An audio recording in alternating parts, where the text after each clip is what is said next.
Good morning, everybody. Hopefully, you can hear me there. Just had a few Zoom technicalities there for a second, which was a bit of a nightmare, but we are here. I'm going to quickly introduce our speaker for today, who's already here in the Zoom. Teresa, thank you so much for being here. We have a talk this morning on cultivating resilience and well-being. It's a mindfulness approach. Teresa is a professor here at Zayed University, and I'm going to turn it over to Teresa.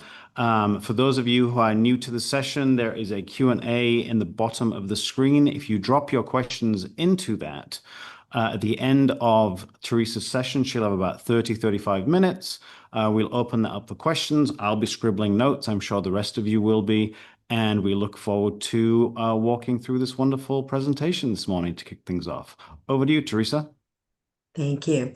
Just want to clarify. I do work inside university. I work in faculty affairs.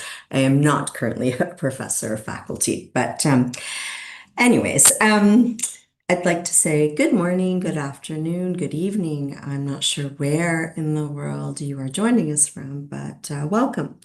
Welcome to Cultivating Resilience and Wellbeing, mindfulness-based approach. I'm Teresa Doxson, and in addition to working inside university, I'm also a mindfulness teacher, and I've been practicing mindfulness for a little over 20 years, and I'm honored to lead this session.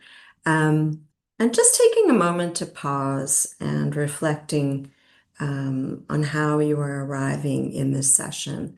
I did see somebody put in a response in the Q&A. You don't need to do that, but just taking this moment to see how you're arriving.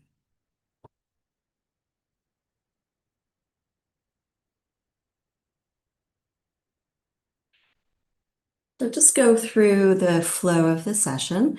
So first and foremost, the opportunity to experience a few different mindfulness practices. And then I'm hoping that by the end of the session, you'll have a greater understanding of what mindfulness is and perhaps what it's not. And we'll spend a little bit of time learning more about the connections between mindfulness, stress reactivity, resilience, and creating space for compassion. I'll also, at the end, share some information about mindfulness programs that I'll be running in 2026. So there is a QR code here. I'll be sharing it later on, but if you wanted to take a picture of it now. Okay. So let's get into practicing.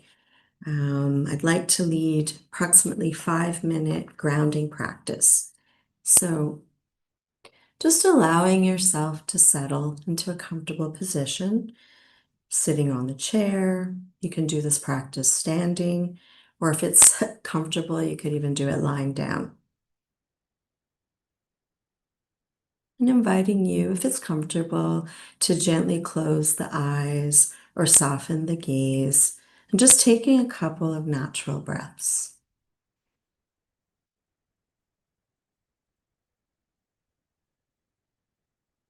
And just beginning to let go of the busyness of the day. Just shifting from this doing mode to simply being, allowing yourself to arrive here in this present moment. Perhaps noticing what this feels like, this gentle transition into present moment awareness, and a sense of grounding. And bringing attention to the body, noticing points of contact, feet on the floor, the seat, or the ground supporting you. Hands resting in your lap or by your side. And allowing your posture to be comfortable, alert, and yet relaxed. And inviting you to choose an anchor, a place of grounding. An anchor is simply a steady, reliable place where you can return your attention when you find the mind has wandered, or if any strong sensations, thoughts, or emotions arise. The anchor may be the feet, the hands, or the breath. And bringing the spotlight of attention to the feet, contact with the floor, shoes, perhaps socks, noticing temperature, any feelings of coolness or warmth, perhaps sensations like tingling or numbness, or perhaps nothing at all, and that's okay too. And if the mind wanders, just simply greeting it with kindness and curiosity, gently bringing the attention back to the feet. And shifting attention from the feet to the hands, just noticing any points of contact. What sensations are there? Maybe focusing in on your fingers, the palms of your hands, top of your hands.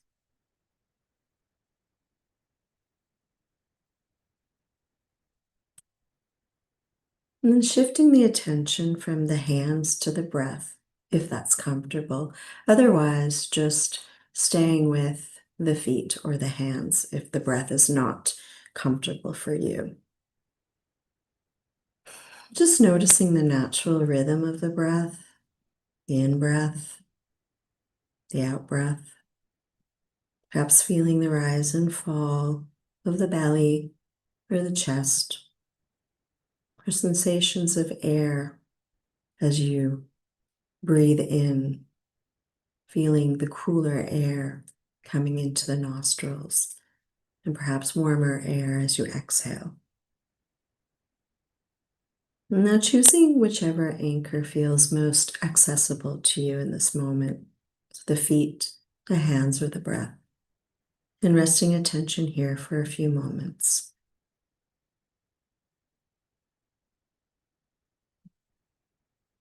Just being present to whatever arises and bringing a sense of kindness and curiosity to your experience. And when the mind wanders, as it likely will, just gently meeting it and returning it back to the anchor.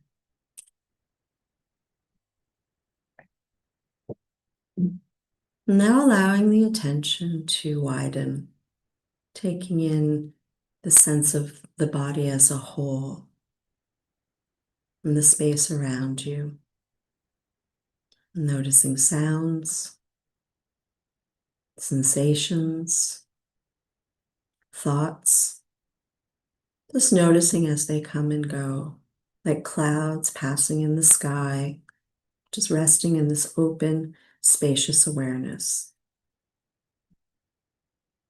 As we begin to gently close this practice, perhaps wiggling the toes or the fingers, maybe stretching the arms or shoulders, and slowly bringing awareness back into the body, back into the room and the space around you. And when you feel ready, gently opening your eyes or lifting the gaze, taking in the light and the shapes around you. Just taking a moment to thank yourself for taking this time to arrive into the session with some present moment awareness.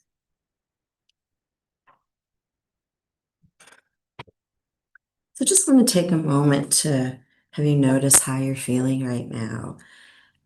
Perhaps you're feeling a bit calmer, maybe a bit sleepy, or perhaps you're feeling a bit bored or irritated. Maybe the mind was very active and it was hard to pay attention during the practice. The invitation is to welcome it all. This is all part of mindfulness practice.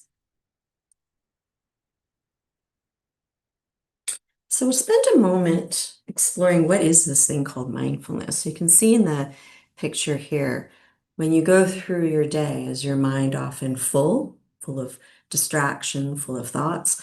Or do you find throughout your day that you're being more mindful, that you are paying attention to what's actually happening? Just reflecting for a moment on things that you may do during the day when you catch yourself being on this thing that we call autopilot. We're not really paying attention to what's happening. And it's really common, it's very normal to spend time in autopilot. We may do that while we're driving, scrolling, eating and multitasking and rushing, perhaps firing off quick email responses. Autopilot is not necessarily a bad thing. It's actually very helpful when we're, doing routine tasks. But when mindfulness takes over, especially during challenging moments, during stress, it can lead to reactivity. And the other thing is that if we spend too much time on autopilot, we are missing moments of our lives as they unfold. Harvard did a study recently, and in that study, one of the things that it showed is that we actually can be spending up to 47% of our waking time in a distraction, autopilot, not really being present. And that's pretty staggering. I'm going to offer a definition from a gentleman called John Kabat-Zinn, and he defines mindfulness as paying attention in a particular way. So paying attention on purpose in the present moment and non-judgmentally. If you're not familiar with John Kabat-Zinn, he created the mindfulness-based stress reduction program in 1979, and he's credited as a leading figure in bringing mindfulness practice into North America or Western countries. And so just to reemphasize, mindfulness is not about emptying the mind. It's not about stopping thoughts or even being calm all of the time. Instead, mindfulness provides an opportunity for us to see more clearly what's happening in the moment and to observe what's happening without judgment, without getting hooked by discomfort or negativity or, giving into the urge or impulse to react. And when we notice what's present, when we acknowledge what's present and we take a moment to pause, this increases our ability to choose a more skillful response rather than finding ourselves being run by this thing called autopilot. I just wanted to spend another couple of minutes looking at the connections between mindfulness, stress reactivity, and resilience. So you can see this picture of the brain, and we have a couple of different parts, the amygdala and the prefrontal cortex. So when something feels threatening to you, and this can be something that's real, or it could be something that you perceive that's not necessarily real, and our minds have a difficult time distinguishing between that. Perceived threats activate this part called the amygdala, and that's the brain's sort of emotional alarm system. Sometimes in when it's a really like kind of overwhelming experience, or if you're under chronic stress, we may experience something called the amygdala hijack, and we are flooded with stress hormones, and we end up finding it very difficult to think clearly or to respond wisely. So you'll find this is when you're in reactive mode, and the prefrontal cortex really goes offline. This natural sort of fight, flight, or freeze response can be helpful in the short term, but if it's switched on and we go into overdrive, it can affect us. It can affect our sleep, our mood, our immune system, and our ability to make decisions, which is really around stress reactivity. Now, mindfulness can help us tune into what's happening inside our bodies. And there's another part of the brain called the insula, which is strengthened when we practice mindfulness regularly. That helps us notice what's the stress building up in our bodies before it spirals out of control. Also, with regular mindfulness practice, the connection between our thinking brains, the prefrontal cortex, and our emotional brain, the amygdala, it gets stronger and it helps us manage our emotions and it helps to calm that stress reactivity. And so we create this little space, we create this pause between what's triggering us and how we respond. And in this space, we can build up resilience. It's not necessarily going to get rid of stress, but it may help us to relate to our experiences more skillfully. It can help us to bounce back faster and stay a little more balanced through life's ups and downs. Also, in this space, compassion and self-compassion arises. And cultivating compassion, and in particular self-compassion, can help us meet challenges with greater kindness and patience. And with that, I'd like to lead another practice which helps us specifically build up compassion.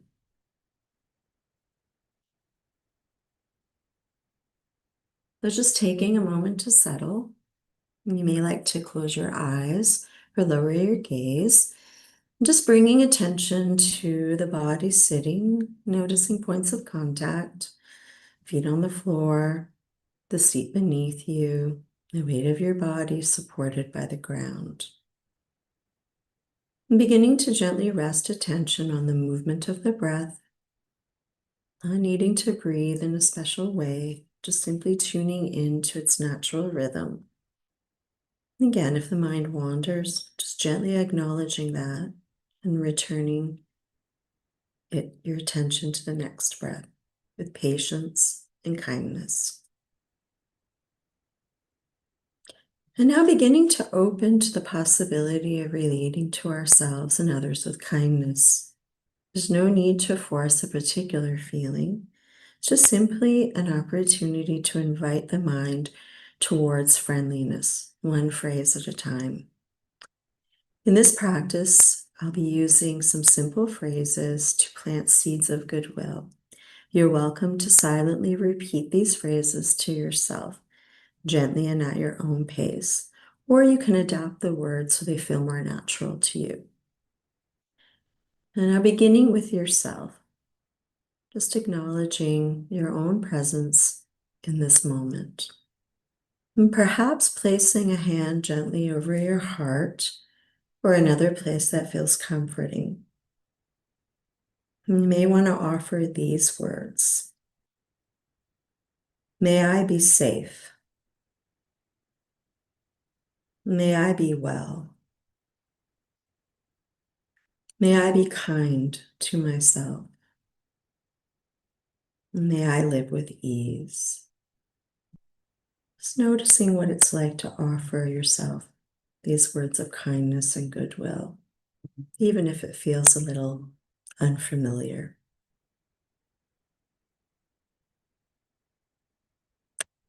And now bringing to mind someone who's been kind to you, someone who's easy to be with. It could be a family member, a friend, a mentor, it can even be a pet. To someone whose presence brings warmth or ease. Visualizing this person or simply holding them in awareness and gently offering these words. May you be safe. May you be well. May you be kind to yourself. May you live with ease. Just allowing any feelings or images to arise and pass naturally. There's no right way to feel. This is just simply a practice of attention. And now expanding the field of awareness to include all beings everywhere, those we know and those we don't know. And offering these words. May all beings be safe. May all beings be well. May all beings be kind to themselves. May all beings live with ease. Just feeling into a sense of shared humanity, each of us doing our best, each of us longing for well-being.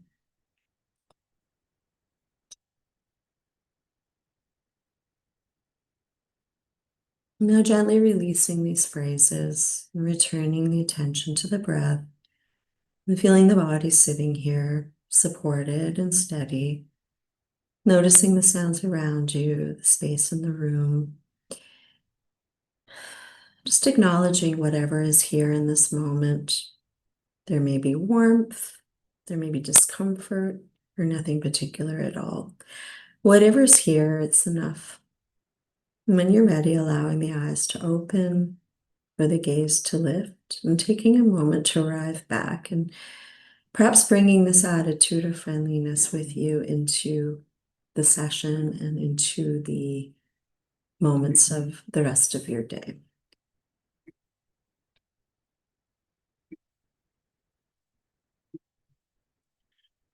So, as I mentioned before, when we practice mindfulness, we create this space.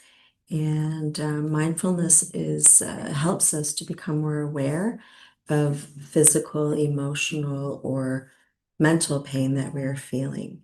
And in this space, there's an opportunity to cultivate some self-kindness, as well as recognizing when we look more broadly at common humanity, that, there's really no escaping suffering. There's no escaping necessarily feeling some sense of discomfort. It's part of the human condition. And so just asking you to think about when life gets tough, how do you usually treat yourself? Are you your own harshest critic, or are you your kindest supporter? Dr. Kristen Neff is a pioneering researcher in compassion, and herself and others have shown through research that cultivating compassion and self-compassion in particular helps us to have more emotional balance. It increases the capacity for empathy. We are also less likely to get stuck in negative thought patterns, over worrying, rumination, which often leads to a lot of discomfort and suffering. Also, the research shows that when you do have more self-compassion and you're cultivating that, there's a stronger motivation for you to take care of yourself in healthy ways. So, with regular practice, mindfulness can build this sense of compassion and self-compassion, and it can help us to respond to ourselves and to others with greater kindness, steadiness, and balance.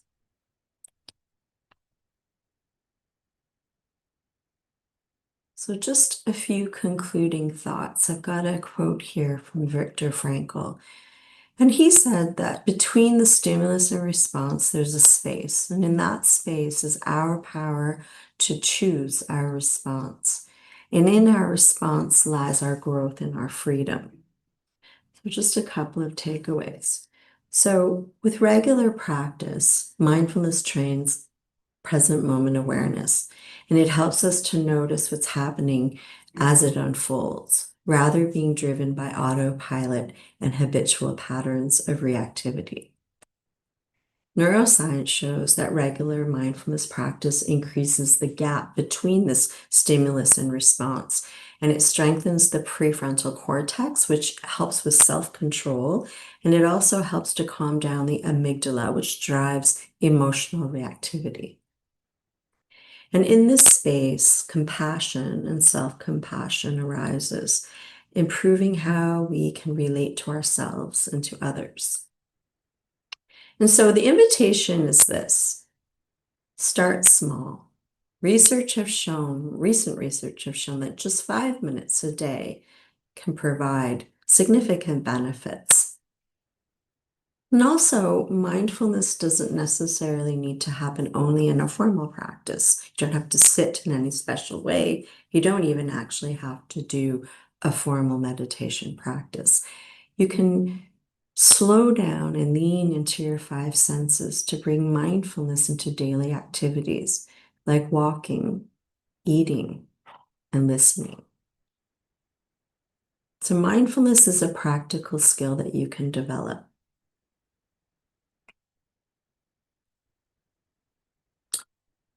I'm going to share here if you're curious, if I've piqued your curiosity. So, in the new year, I'll be running a few programs. One is a drop-in guided meditation. Will happen every other week on a Monday, and the practice will be approximately 15 minutes.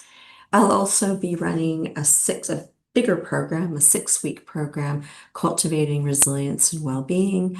I'll be running a public program as well as if you are ZU faculty, I'll be running another session in the spring semester. I'll also in February be running a bigger, longer program, which is the formal mindfulness-based stress reduction program. And if you click on the QR code and you express some interest, I can get in touch with you if you're interested in exploring bringing in a workshop or a program into your institution. So I've just left my contact details here. And then we're going to do one more practice, our closing practice, which is a gratitude practice. So again, settling into a comfortable position, feeling the support beneath you, and gently closing your eyes or softening the gaze, and inviting a sense of openness as we turn our attention to gratitude. And noticing that even in times of difficulty, there may be small things that nourish or support us. So bringing one hand into your awareness, and we'll use each finger to help us connect with something that we're grateful for. So starting with the thumb, what's one thing you're grateful for today? Could be something simple like a warm cup of tea, a kind word. And then moving to the index finger, what's another thing that you're thankful for?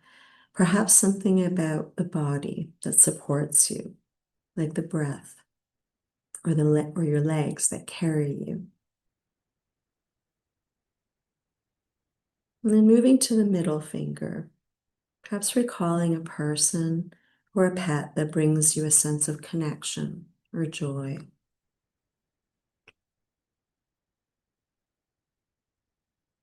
And then moving to the ring finger, maybe something in nature that you appreciate. Maybe the sky, trees, fresh air. And then moving to the little finger, what's something about yourself, a quality or strength that helps you get through difficult moments.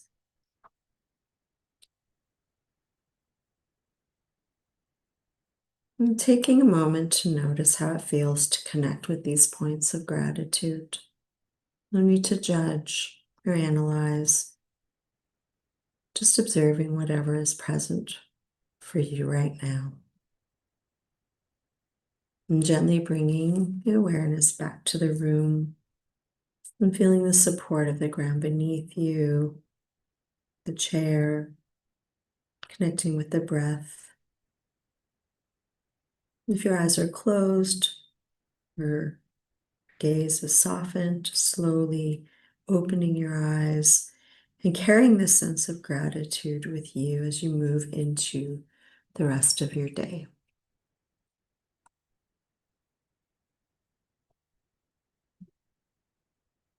So I'm going to stop sharing. I don't know if there's any questions.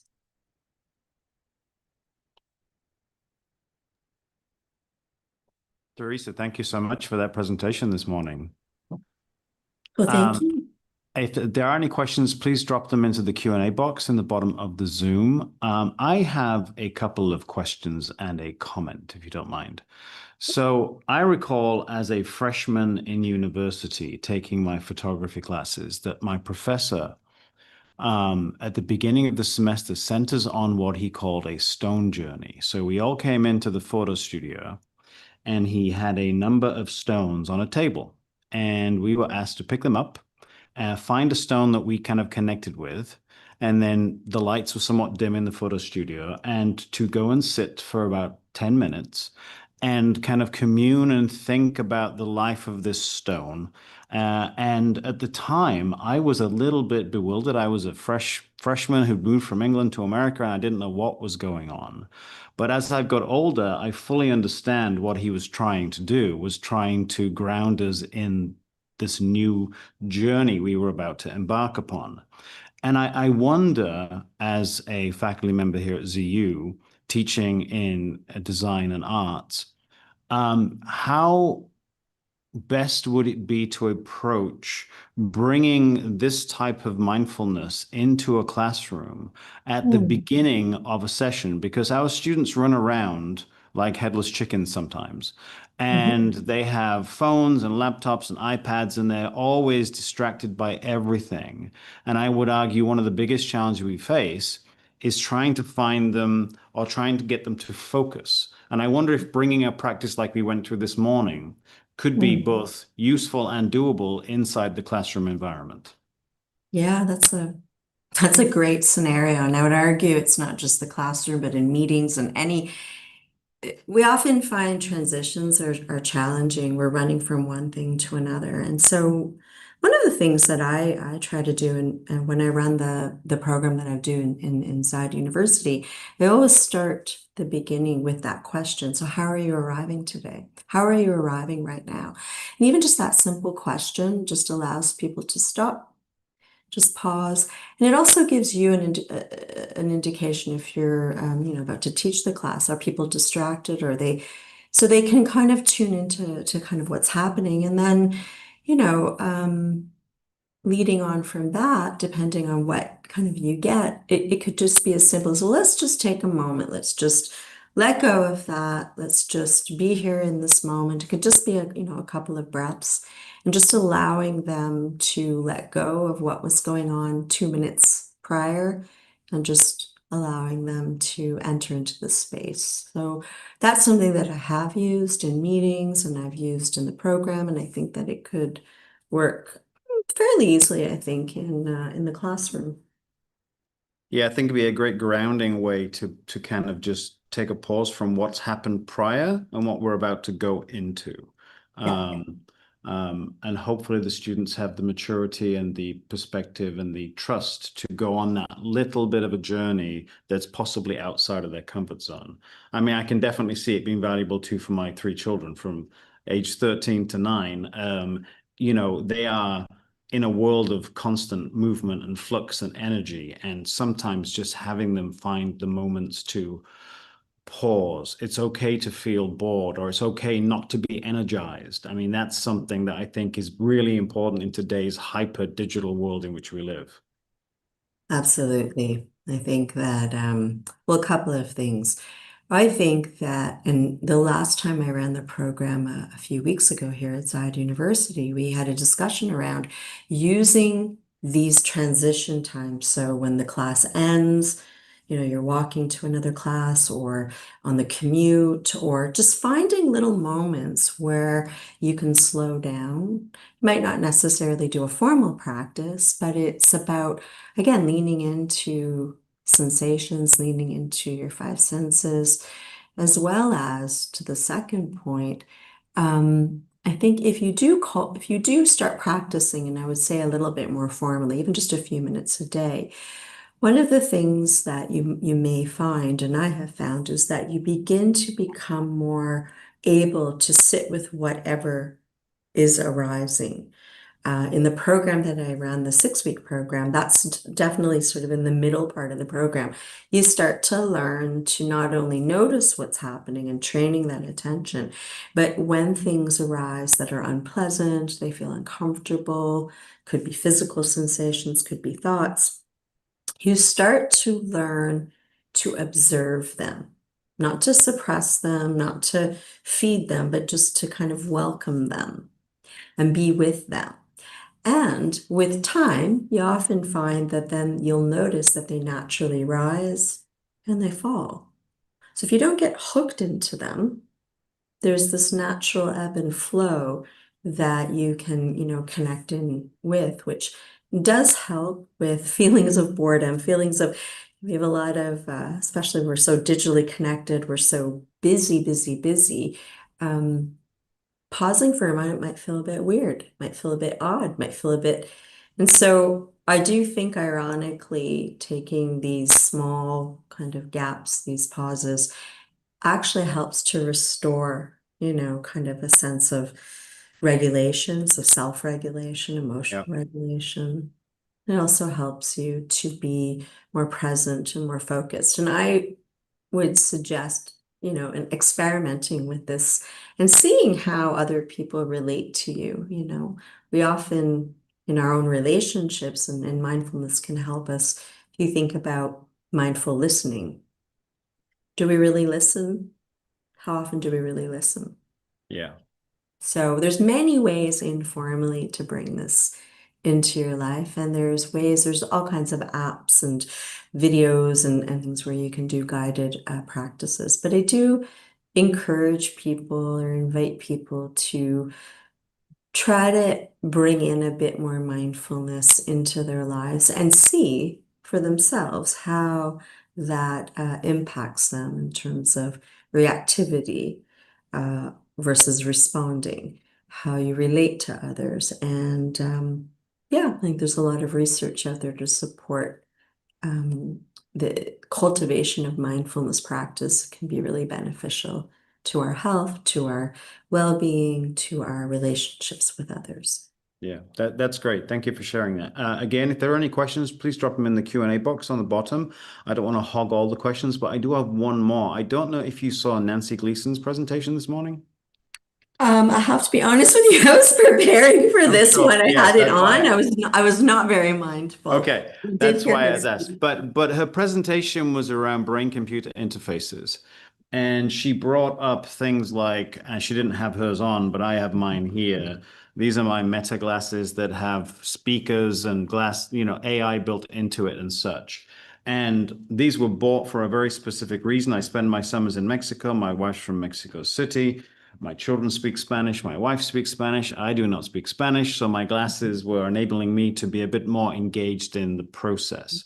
But I do wonder with the abundance of the nanoification, if that's a word I just made up, the shrinking of technology, um, how we're going to be able to find these moments to separate ourselves from the digital kind of noise to Mhm. find ourselves within the digital noise. Yeah. Well, it's a really good question. It's a big challenge. I think it's probably only going to get worse, to be honest with you. The thing is, what I'm hopeful about is if you can dispel kind of the notion that mindfulness is about a formal practice, you have to do it for 40 minutes or an hour and you don't have time.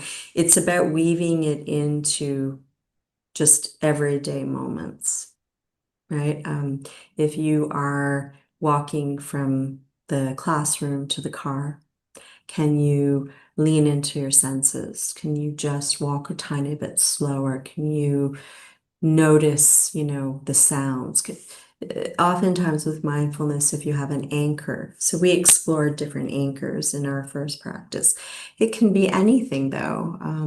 One of the things that I did during a very stressful time is I would park my car. Now I lived in beautiful Victoria, Canada at the time, so it was abundantly beautiful and nature all around me. But I parked my car purposely, so I had to walk through the park, both going to work and going home.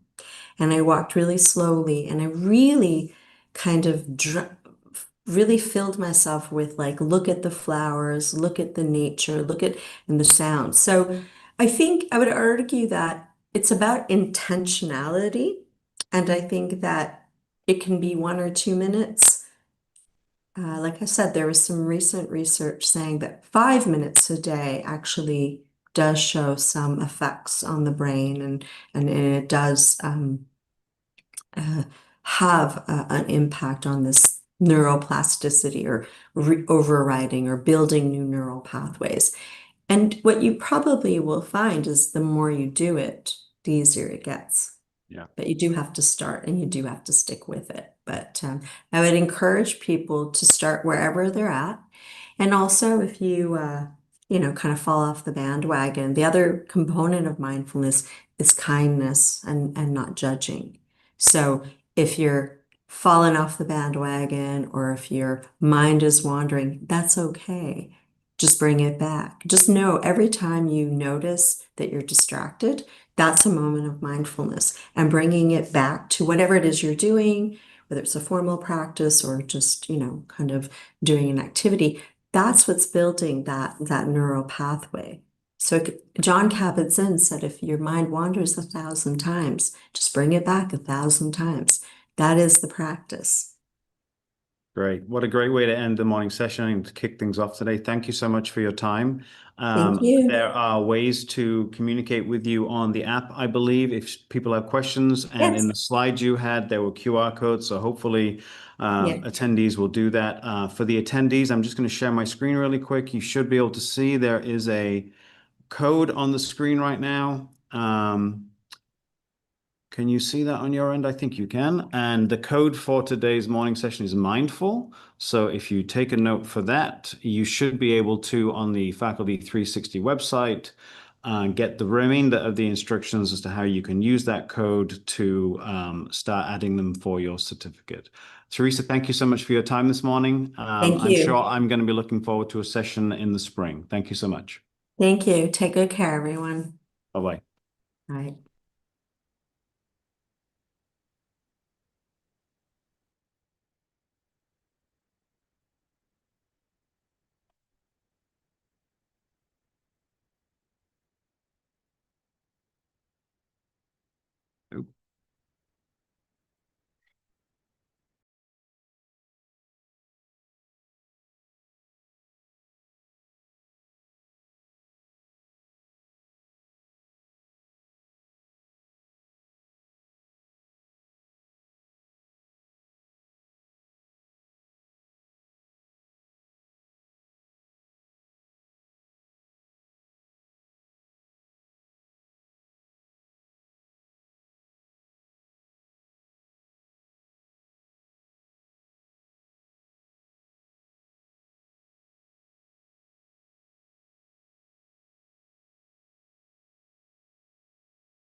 Good morning, everybody. Welcome. It is 11:45, so we are going to begin our next session.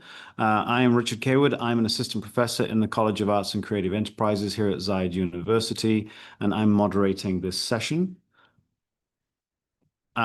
We just wrapped one up on wellfulness and mindfulness with Teresa Doxson, and now we're going into a wonderful presentation on rehumanizing well-being in universities by Dr. Tina Mistry. I would just bring up a few notes for you. We have about 30 to 35 minutes for the presentation, and we are going to have about 5 minutes for questions, which I will be reviewing in the Q&A. So in the Zoom field, there is a Q&A box. If you drop your questions in there, I will get notified and I can bring them up when we get to our session. with that said, I am going to unshare my screen and we will jump back in with Dr. Tina Mystery. Welcome, Tina. Good morning, everyone. Thank you for having me. I am going to share my screen. Okie dokie. Right, can everybody see that? We can. Thank you. Yay, amazing. Okay. So, thank you for this opportunity to talk about AI and well-being. It's very, very close to my heart. Technology and digital technology is something that we unfortunately can't run away from. It's very much part and parcel of the landscape of our worlds, our personal lives and working lives. A bit of an introduction to myself. My name is Dr. Tina Mystery. I am a clinical psychologist by training. I trained in the UK. And in the past 3 years, I've been living in the Middle East, in Dubai and Doha, and more recently in Saudi Arabia.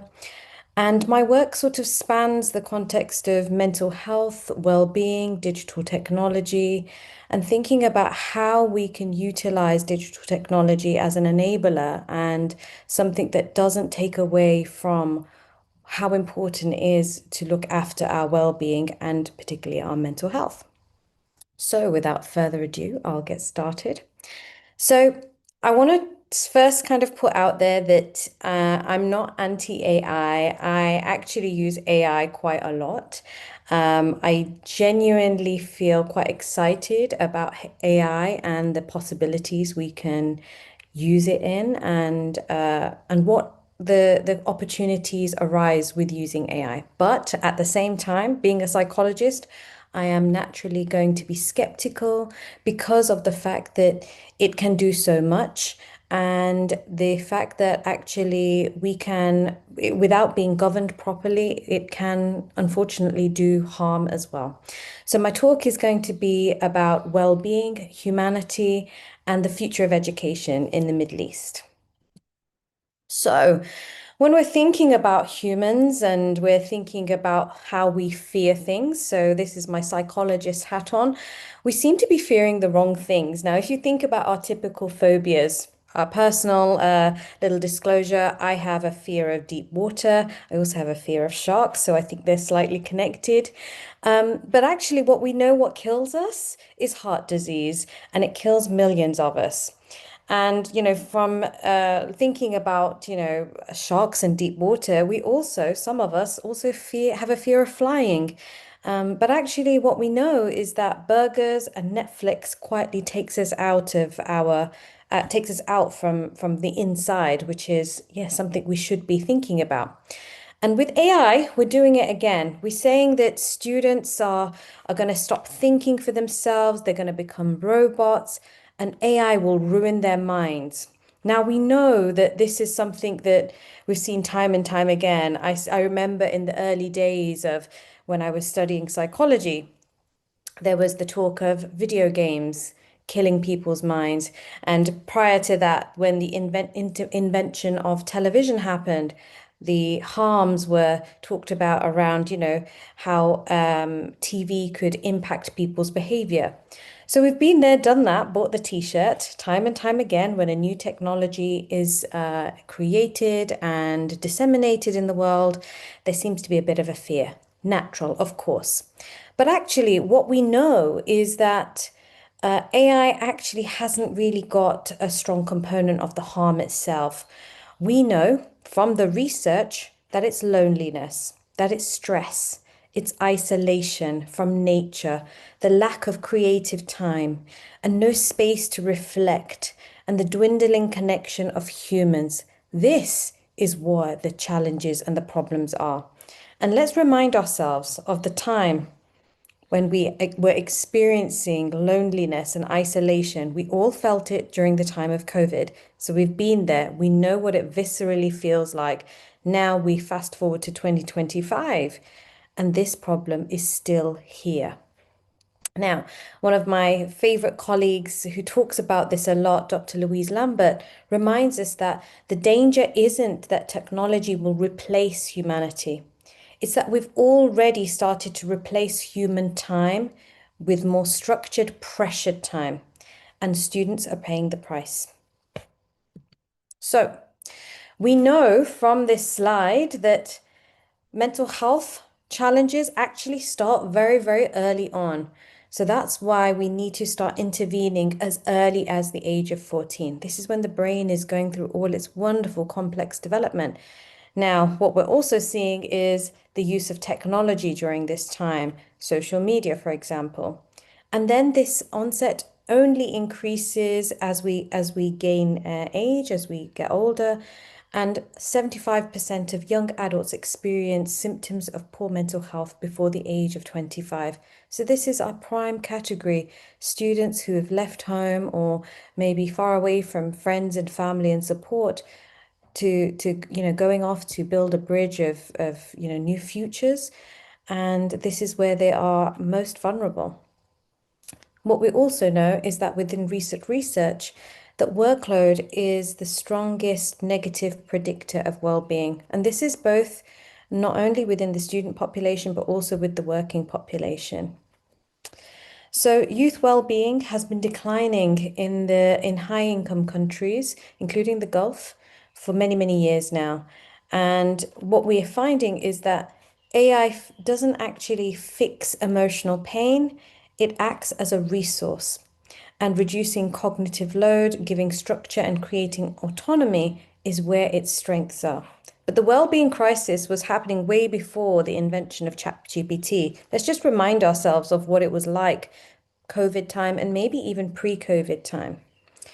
So what the challenge we're finding is that the problem is still here. The well-being crisis, the mental health crisis is still here because universities and educational institutions aren't designing based with emotional well-being in mind. So how are we trying to address that challenge? Okay. So, how is AI showing up today, currently, with its offering of well-being?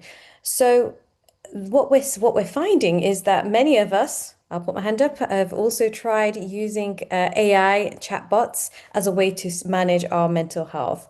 It seems to be very effective in its initial sort of research findings, that it helps with reducing symptoms of anxiety and depression. And what the beauty of it is, it's providing 24/7 support, which is what young people need. And it reduces the barriers of help seeking. So if we think about the days before ChatGPT and instant access, most people were suffering in silence and waiting a very, very long time to get any type of support. What we also know is that in a recent research that I reviewed, that AI tools provide access and personalization, which is really important when it comes to emotional well-being, because we want the offerings, the tools, the support to be kind of designed for us for where we are. So my mantra and my kind of sort of experience around this is meet the person where they are. Don't try and pull them along or don't try and drag them behind. It's trying to find out where is the person, where are they functioning right now. But also, we know that when we're stuck with ChatGPT or any other chatbot, it actually can increase loneliness and add to our techno stress or our kind of competing cognitive load of using different digital technologies. And also, as we know within the media, we've been talking about this a lot, is that there's data privacy concerns. So, this is something that we need to address as well. But also, the research isn't all doom and gloom. We know that AI and chatbots can provide self-efficacy and also emotional autonomy. So it's helping people to make decisions. It's helping people to start to think about their own well-being and take it into their own hands. So actually, AI is helpful. But what the key thing that it's doing is that it's tracking and it's nudging individuals. So this is at the individual level.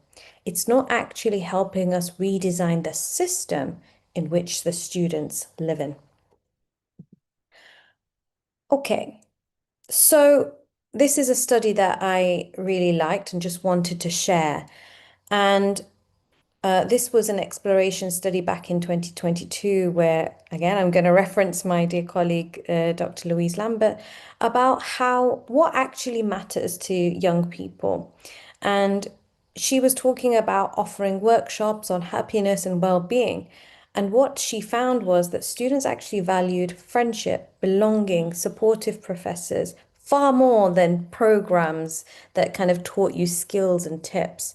And academic pressure, as I mentioned, was the strongest negative predictor of well-being. And they emphasized that relationships and guidance and communities what contributed to happiness. So actually just offering a well-being course is not enough. So what we still don't know is that we don't know how AI actually it affects our long-term impact. So we don't know how it affects emotions. We don't know how it's going to affect our long-term well-being. And research is currently in progress, which is looking into how AI can affect academic emotions, motivation, and engagement. So I'm looking forward to hearing the results from that. So, when we think about I guess it's time for us to stop and reflect. When we're using AI, what kind of emotions does it trigger in us? Does it trigger relief, shame, anxiety, maybe even boredom? Truth is, we don't know. And that's the research that hopefully we will start to find out a little bit more about. And in the Middle East, I guess empirical research is almost non-existent, and that's the sad and challenging part. We've got such a beautiful, diverse population and a culturally rich space. So we've got to really understand from a research perspective what works and what doesn't for our population. The challenge is we're rolling out AI tools faster than we can understand the implications of how it's affecting us. And this is really, really important, especially when we're in a culture where identity, belonging, community, social cohesion actually matter very, very deeply.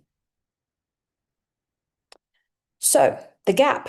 AI is getting better at seeing and tracking and nudging, but it's not getting better at changing the system. It's a bit like the concept of when we've got a plant or a flower. We don't try to change the flower or the plant.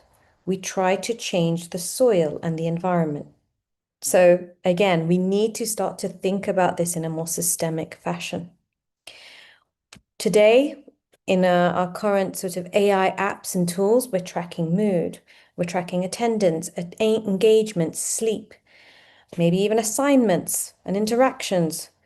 And these variables are great, but are they truly affecting well-being, workload, belonging, personal time, and connection? They're untouched. So we know from the studies of workload that that is the villain, I guess, in some ways. That's the challenge. How do we manage this workload challenge? And AI is the sidekick that's kind of saying, hang on, these are the kind of symptoms that we're seeing. There seems to be a bit of a misalignment or we're not connecting the dots here. So we don't have an AI problem, we have a governance problem. And we're not using the data to actually change anything.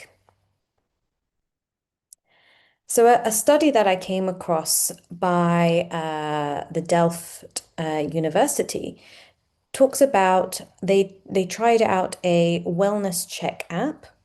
And this isn't a chatbot. It wasn't actually even a mental health app. It was a community well-being feedback loop.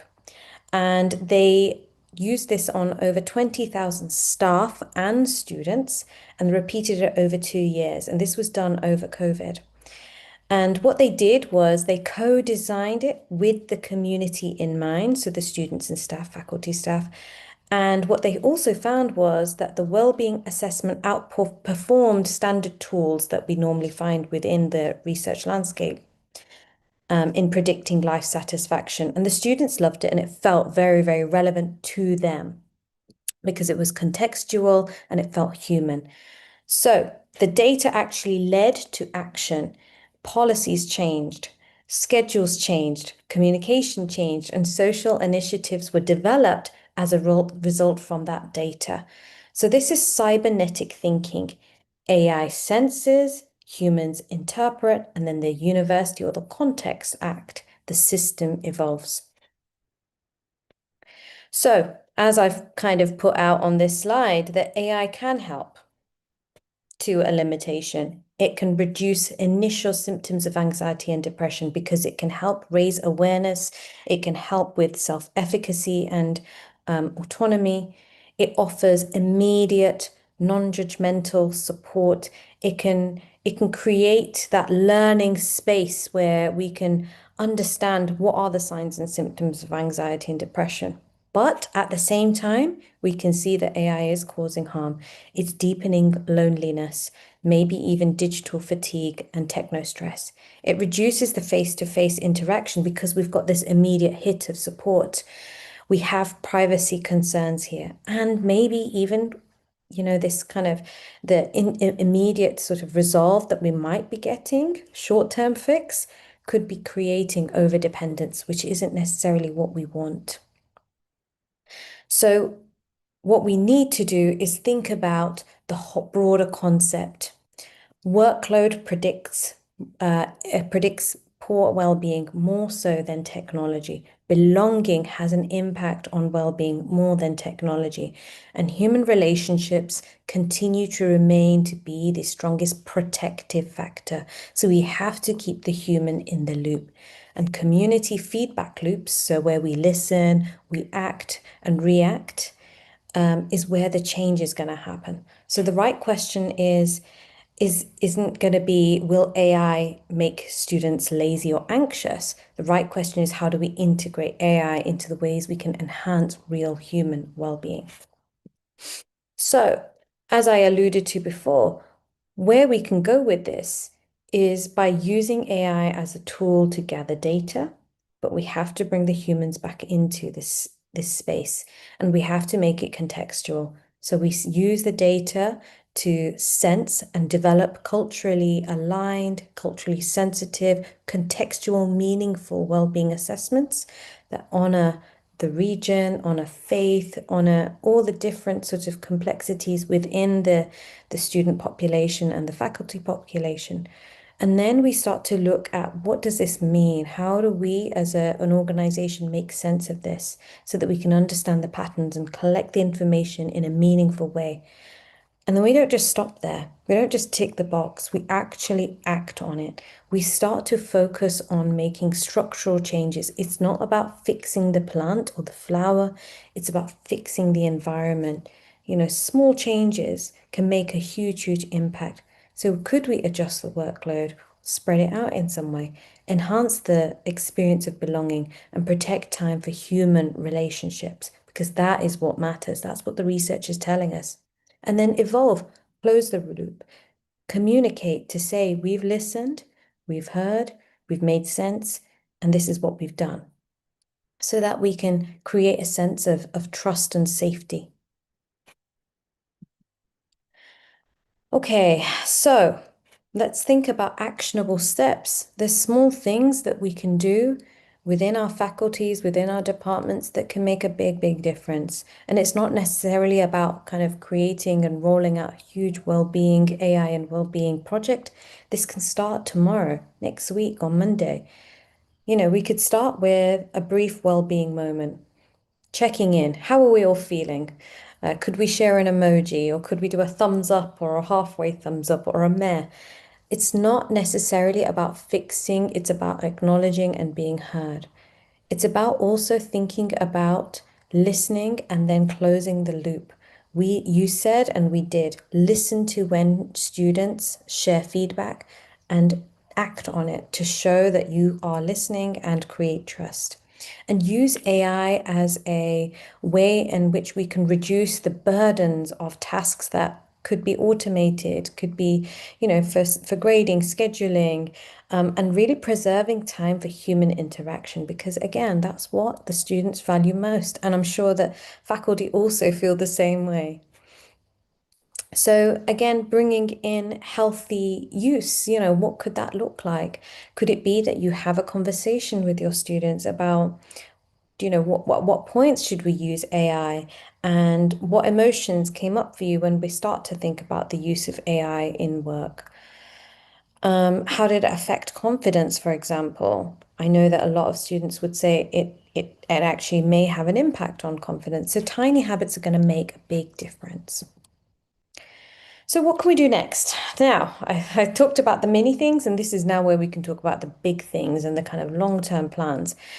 You can start to think about creating a task force, both using student representation and faculty representation, and think about this from a multidimensional approach where you can invite well-being services like counseling, IT, ethics experts, and bringing people together to start a discussion of how do we use AI productively without losing the human. And start to think about, what could a pilot feedback loop look like? Get my teeth back in. It could be that you could create 2 well-being check-ins per year and make that a community-led design. Because again, it's about inclusion, belonging, feeling like our voices are being heard.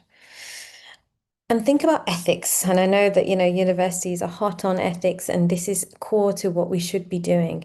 What are we doing to ensure that there is student agency rather than about monitoring behavior and making sure that we're transparent, we're giving and providing consent and data sovereignty?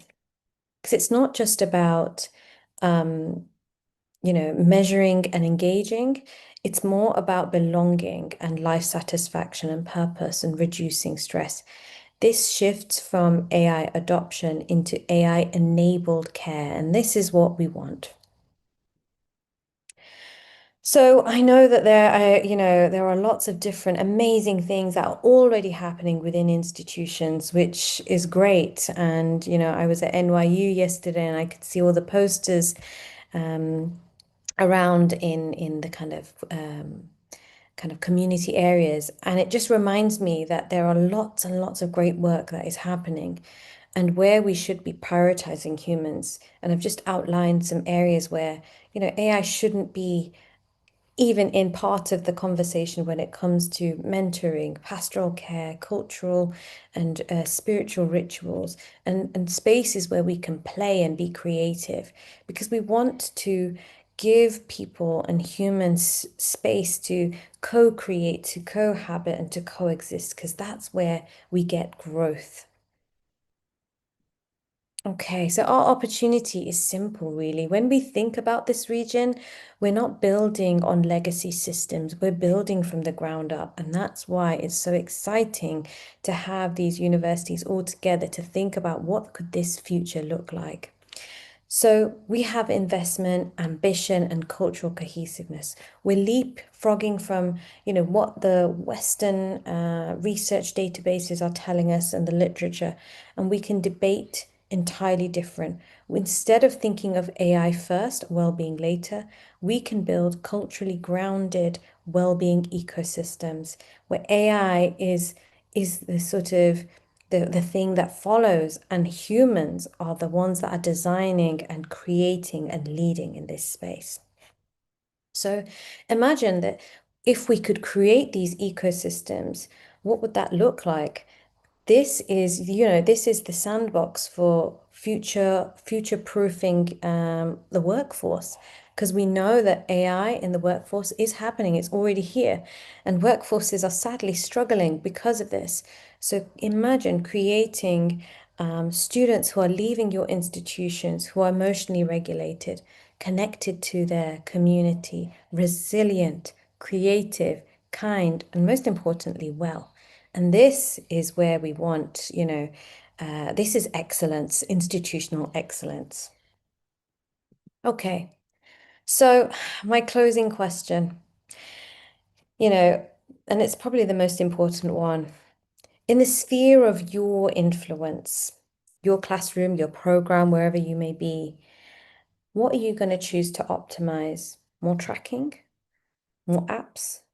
Or is it more about the connection, the genuine well-being, the piece which actually matters to the students? Because AI isn't going away. It's here to stay. But neither is the well-being crisis that we're seeing, the mental health crisis that is just only seems to be getting worse. We can't hire enough therapists. And the AI that we have currently in space, it's only doing so much. So we have a choice. We can keep adding dashboards, or we can build feedback loops and communities and really try to make sense of the data that we're gathering. Start small and we stay human and we let well-being and not the hype of AI be the North Star. Thank you very much. Thank you so much for that really insightful and thought-provoking presentation. Another great way to kind of think about this challenging space in which we live. I mean, I wrote quite a few notes down. Techno stress jumped out to me. I have a 13-year-old and 9-year-old twins, and my 13-year-old was the first one in the family to have to be asked to get an iPad for school. And I asked specifically, can you give me the rationale, the pedagogical reasons? How is it going to be used? And it has become a problem device because there is an addiction kind of nature to being on this screen. So when he comes home, there's always, it seems, homework to be done, which is maybe just an extension of screen time. I did have an interesting interaction with him in the spring. He was at a play date with a friend who has a mobile phone, and they went for a play date and a sleepover. And my son came home the next day not very happy because his friend was somewhat addicted to his phone. And so what would have been a normal human interaction of boys watching movies, having popcorn, having a play date, turned into what do we do? And we're living in this world where devices seem to demand a lot of our attention, and they seem to suck away a lot of our soul, whether we like it or not. And trying to rebalance that equilibrium in a world that is always switched on, always around a screen, always with an internet connection, seems to be possibly the biggest challenge I face as an educator, right? Is how do I get my students to meaningfully, responsibly, creatively use technology, and not be slipped into all the other avenues that exist on these devices. And I don't think it's the fault of our students. I think it's the demanding nature of the next glowing app on your device that's pulling you in. And, I saw in your notes you said this statement, massive uncontrolled experiment. And I love that phrasing because we are all in this together, and yet not all of us are prepared for it or skilled for it or thoughtful enough to consider what's been done to us and how we're just kind of flowing down this digital river. Yes. And we're not sure, some people aren't even ready to swim in that river, but they're being sucked down into the water, right? Yeah.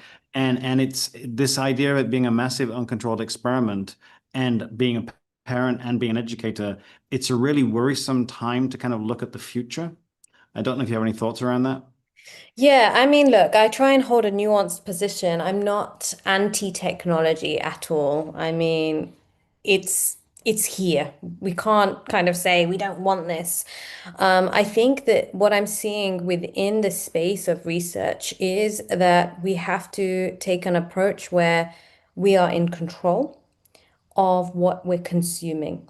So, what I mean by that is that we have to start to interrogate what the content is, and we need to start to interrogate how designers are designing.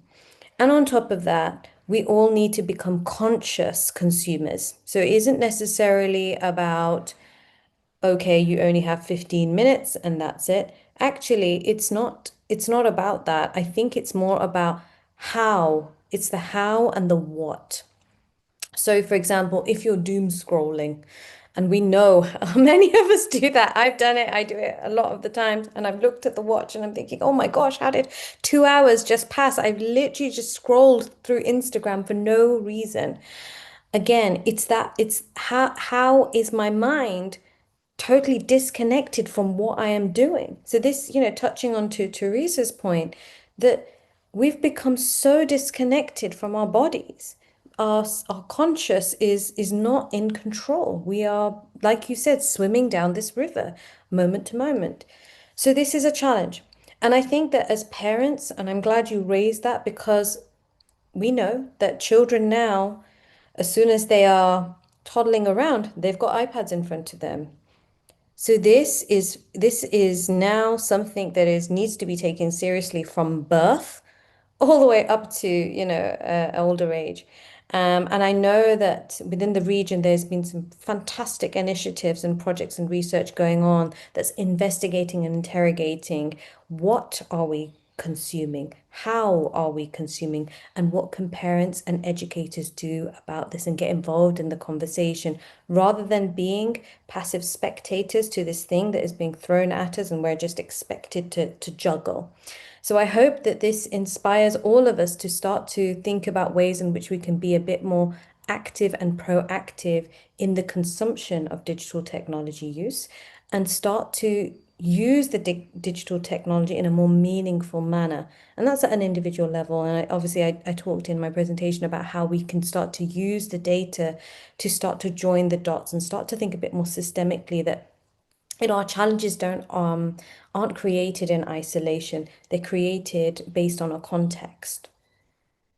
Yeah, that's great. I mean, I'm a firm user of technology. I've been in the AI rabbit hole for the last 5 years. So for me, these are creative tools to communicate with.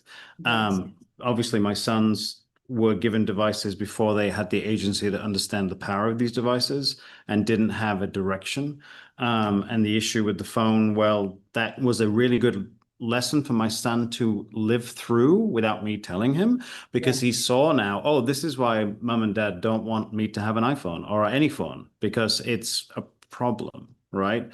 And yet it's something we all have to face. There is a question in the chat. I will go ahead and read it. It's from an anonymous attendee. It says, how do you see human-centered AI in various services when AI is programmed to provide answers in real time? The cognitive abilities of humans takes longer time to process information, and training AI to seek human intervention should be the way forward. How will AI agents decide when human intervention is actually needed? And I think that's up to us to decide, right? Because we are the designers. So when it comes to designing the algorithm and the AI kind of um, backspace, I guess, this is where we have to start to create breaks and pauses, intentional gaps or intentional moments. If we don't design that from the very get-go, it's only going to then control the narrative. So it's really, really important that rail guards are put in place because, as we know, AI works way, way faster than our brains can. I love that. It's quite exciting that it churns out, something super quick. But then for my brain to make sense of what it's churned out, it could take me days, or hours. It's important that we give our brains opportunities to catch up and also to start to think about, okay, if this is what we're choosing, consciously choosing AI to take control of this X task, now how can I expand my thinking to go beyond what AI has done for me? So again, not letting AI drive for us. We are in the driving seat. It's parts of the engine that will help us to get where we need to get to. The human connection, the human sort of ability to think way, way broader is what we need to keep developing. And I know that there's lots of, technologies that are starting to try and simulate empathy and so forth, but it's still not going to take away the fact that when I look into another human's eyes and they're mirroring my behaviors, I suddenly feel much, much better and seen and heard. So I think that we still have to prioritize human thought and human connection. And even if it is faulty, it's beautiful because it's imperfect. And this is the part of AI that I think is the challenging part because it tries to churn out this perfection. But actually, the beauty about humanity is its imperfection and it is the rough edges. And I think, that I mean, just the idea of a perfect world frightens me. I almost miss spelling errors in emails now. I actually like to hear the person through, emails. These are the small, small things that remind us that there's a person behind that email or that connection. So yeah, I guess it's just small things that we can start to do. It's going to be a long road and there's got to be lots of people involved, all the way from policymakers, governments to the people that are designing these spaces, but also us, the end consumer. We have to really start to become more conscious with how this is evolving. I mean, obviously, we're living in the attention economy, right? And we have 4 or 5 companies who are focused on pulling our attention into their apps, devices, whatever it might be. And I think that's a really big challenge, right? When things are built from the ground up to have you doom scroll for 2 hours on Instagram and probably didn't feel better afterwards, right? No. It's not like a movie with a beginning, middle, and end, and you feel some kind of emotional release. It's just time spent and then okay. I recall a number of years ago because I've been kind of in this AI space creatively for about 5 years. And so we were about 45 minutes from home, 3 kids in the car. One needed a bathroom break, and another one had a question I could not answer about the universe. And at the time, Mustafa Suleiman had Pi AI, which was one of the first voice-enabled AIs. And so I introduced that to my middle child, Oliver. And what I was profoundly surprised at, and you mentioned empathy. So I'd set up the AI to be a specific voice. And this was 3 years ago now. So this was quite a while ago in the AI space. And my son was asking question after question about the universe, and the AI voice never got stressed, never got angry, never thought that was a silly question. So my then 7-year-old in the car is learning for 45 minutes in this conversation. We just let it flow. And I felt as if I'd climbed in my son's brain because the way he might communicate to me was different than how he was communicating to this unknown teacher on the other end of this voice chat. And the rail guards they put into Pi AI were very safe, and so it was a very welcoming, kind of supportive, emotional AI voice on the other side. But at the end of it, I looked at my wife and we kind of just shook our heads like, I don't understand what I just experienced, but I feel like I've learned a bit more about how my son's brain functions. It was a really interesting interaction. Mm, mm. It's fascinating, isn't it? Because when we become the observer and then become curious about how, in particular, young people are connecting and using technology, we can step away from judgment and we can start to lean into how is this impacting them? What benefits are they getting? And actually, from their position, if we can, become put ourselves in their shoes, maybe even maybe even ask questions about what that experience is like for them. Because again, we need to understand from their perspective. So there's so much we don't know. But this is exciting. This is an exciting time because we should be curious and we should ask questions. And, I think that it's very easy to fall into the judgment camp of this is good and this is bad. Actually, we need to just hold a position where this is uncomfortable and awkward and challenging, but the opportunities that we have are our own to shape. We can shape the narrative around how we engage with digital technology. I love that statement on curiosity. I think that's the most important skill set we can have moving forward because we don't know where this is going. We cannot ignore it. We're going to be living side by side with AI for, well, forever probably at this point. We're not sure how long, but we're going to be in some kind of conjoined relationship, whether we're going back to what was said this morning about brain-computer interfaces or just the way we deal with chatbots, right? This is the reality of the world we now are navigating. So thank you so much for your talk this morning. I'm sure if anyone has any other questions, they can reach out to you via the chat inside the app. I am going to quickly share my screen because there is a code. So if everybody grabs that code human, which I think is the best code we can use for today, that is the second code for the sessions I'm leading. These codes are used to help you get your certificate at the end of the sessions.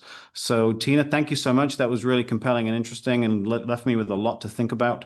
And I look forward to learning more as we go on. Thank you so much for your time today.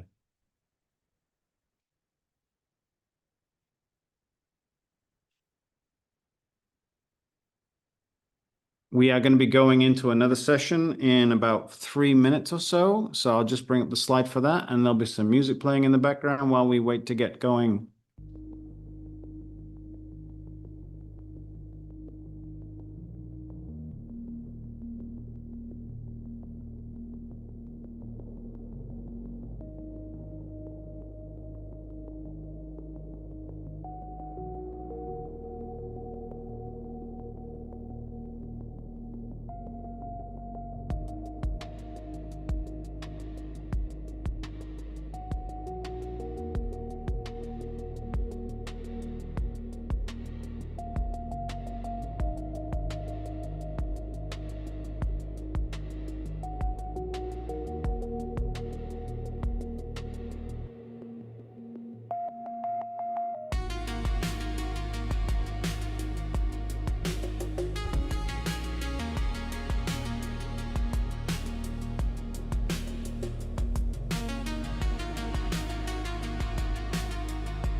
Good afternoon, everybody. Thank you for being here.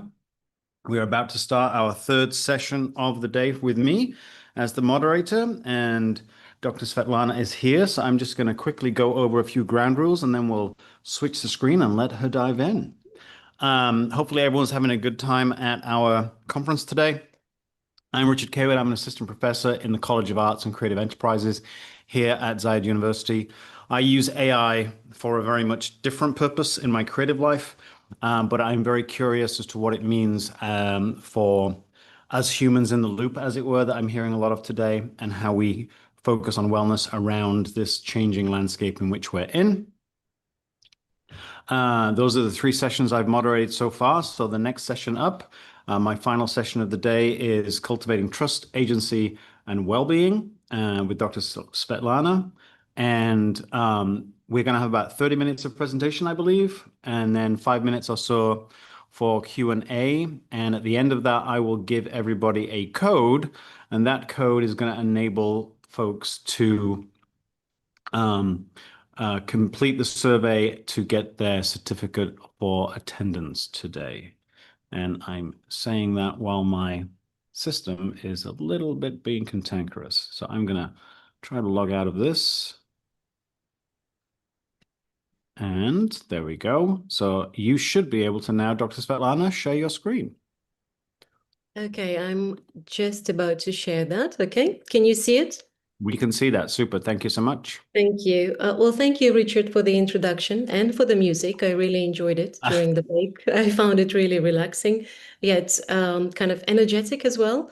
So thank you. I would also like to start by thanking Michael and the organizing committee for having AI Education Forum here today. I personally am really enjoying the summit, and I hear a lot of different perspectives on what AI within universities and academia could mean. But I see one thread, I think, and that is that AI implementation within academia should probably start with issues that go beyond tools and tech platforms. And this is the conversation that we at AI Education Forum would like to contribute to today. We're going to look at how trust, agency, and well-being are really important, and what universities in particular could do to kind of cultivate that in this AI-driven time. So before I start, I would like to also be a bit more transparent about the use of AI technologies in this particular presentation, this particular talk. We are using Dubai Future Foundation's human-machine collaboration icons. If you'd like to know more about those, you're welcome to check out the link at the bottom here. But what these icons suggest is that, of course, it's really important to be transparent when we use AI tools, especially when it comes to research. And not only is transparency important, but also I think these icons are an attempt to show that research is not just a final output. It's a process that involves a lot of complex decision-making procedures. So for this particular presentation, you can see ideation data collection was done by us, the humans within AI Education Forum. Humans also led the visual kind of impact generation. What I mean here is the images. Richard, I know your background is in photography. These pictures are not as great, but they do represent our community and our spirit. Human and machine, I think it was equal contribution for data analysis and writing. And finally, for design, as you can see, I'm using Gamma to kind of put everything together. Okay, so that's primarily machine-led. So having said this, let me introduce AI Education Forum first, and then I'll look at the data that I promised to talk about today. Now, AI Education Forum is powered by Voicey AI. Voicey AI is an AI academy. It designs, delivers, and implements different types of AI education programs. So at the moment, we are working, for example, on a large-scale major partner, Algorei Foundation. And in this particular project, we are helping secondary school students to become more fluent, but also literate in the use of AI. So AI Education Forum is a community arm of Voicey AI.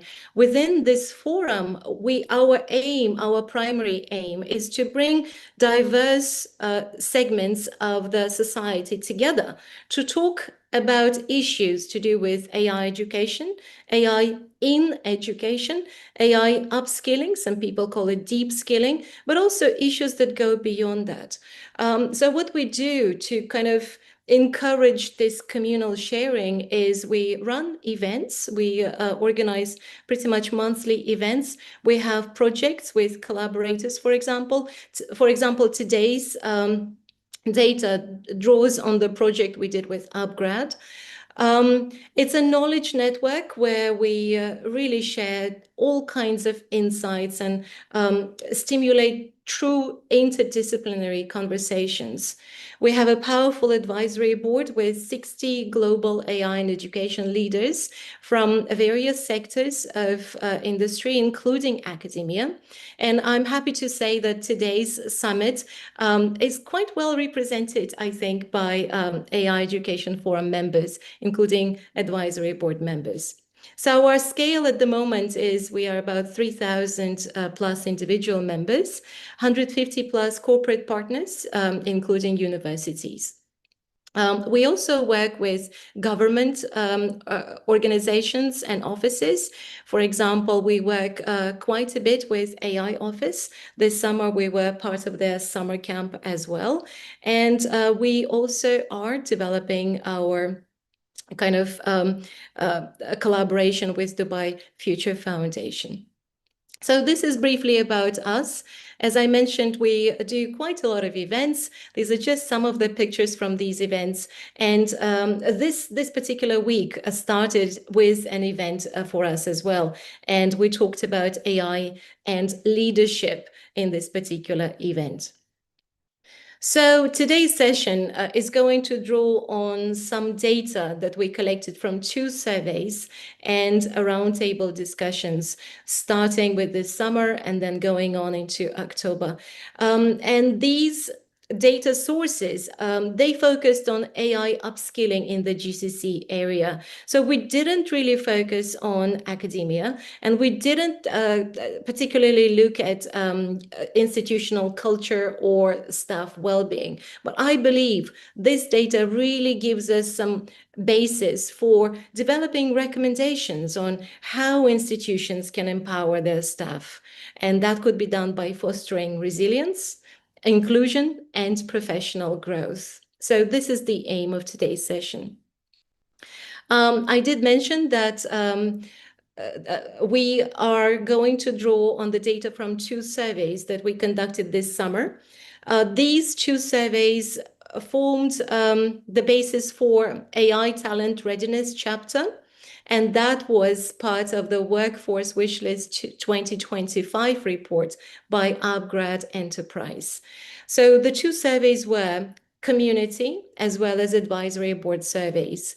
The community survey, we managed to get 123 surveys back from across academia as well as corporate and government sectors and startups. And I must say, I think academia was about 46% of the returned surveys. Advisory board sample was 22 returns, with 80% of those who returned their survey coming with 16 plus years of experience. Some of the top findings from the community survey, I would like to highlight 5 findings here, because we use these findings to then lead our roundtable discussions. So the first finding was about confidence and activity levels. Not surprisingly, I think, because our members are typically quite versed in AI and they're keen to explore AI. So 87% reported feeling quite confident, actually not quite confident, but confident keeping up with AI. 64% learned in the last 12 months. But at the same time, they did mention that support from within their institutions and organizations was rather limited, and very often they had to engage in informal kind of learning opportunities. 36%, for example, reported that they initiated their learning themselves rather than it being initiated within the organization. The second finding was about the barriers. Not surprisingly, again, cost and time were among the top barriers. But also, if you look at the following numbers, lack of personalization, 33%. And that suggested also that the content that our participants were engaging with tended to be theory heavy, not personalized, and language access was also mentioned by some. Number 3 was about preferred formats. As you can see, majority prefers something practical, something hands-on, and I was personally quite surprised to see that instructor-led virtual sessions and coaching sessions were not as popular as, for example, hands-on projects. Skill priorities. I think within this area, it was clear that ethics and domain specificity were really important. So, for example, responsible or ethical AI was mentioned a lot. AI in a particular domain, professional domain, was also mentioned quite a lot of times. And finally, within this survey, organizational adoption. 43% of participants said that their organizations were exploring use cases as far as they could tell. 30% were actively integrating. But as you can see, 18, close to 20%, 19%, and 7.3%, there was no action, or our participants were not aware of any action being taken, or they claimed that there was no direction for implementation altogether. Okay, now advisory board top findings were also quite interesting. Priority skills, again, were centered around ethics and governance, as well as applied practical AI. And skilling or training programs falling short due to, for example, leadership AI fluency, lack of applied learning, programs being too theoretical and not aligned with industry expectations. Fragmentation was mentioned by quite a number of participants as well. Readiness. Leadership came up here once again. Leadership mindset, it was suggested, was really, really important for any kind of implementation of AI in the workplace. And many suggested that leadership was somewhat ready. Workforce capabilities and tech infrastructure were some major problems. Other barriers, the biggest barriers were talent plus leadership and regulation, the ambiguity surrounding regulation and governance. Okay, so we use these two surveys to then organize roundtable discussions within our community, and these were held on the 7th of October. So we wanted to go deeper, to dive deeper into some of the findings that I reported just now, and we wanted to see what kind of recommendations our community can develop for us, something that we could all implement together. So we had 8 roundtables within the same event. We had about 70 participants, and we used Padlet, the old Padlet, to collect discussion notes. So I'm going to look at, these are the questions, by the way, for the roundtable discussions that we developed. The first one, for example, was about continuous AI upskilling and what could be done there. The second roundtable looked at applied real-world AI learning. The third looked at AI curriculum development. The next one, AI literacy for corporate leaders. The next one, fragmentation, incentives for true collaboration between industry, academia, and government. AI ethics was number 7, including governance. And finally, we really focused on what the AI Education Forum can do to evolve from just discussion forums into really something with measurable impact. We had really fascinating discussions, and I want to report on some of the findings that combine both the roundtable discussions as well as the surveys. So the first finding, probably not surprising at all, is about anxiety. And anxiety, I think, here has 2 different aspects. It's anxiety about becoming obsolete, about losing jobs, right? Becoming not needed. But the second anxiety, which was highlighted in the survey, was about skill insecurity, the workforce not really having or not feeling ready to join the AI-powered workplaces. So these 2 anxieties or types of or aspects of anxiety, I think, became quite prominent. As you can see here, you can also see some quotes from both the roundtable and the surveys. Participants said, "Without explicit reassurance, AI upskilling feels like a threat, not an opportunity."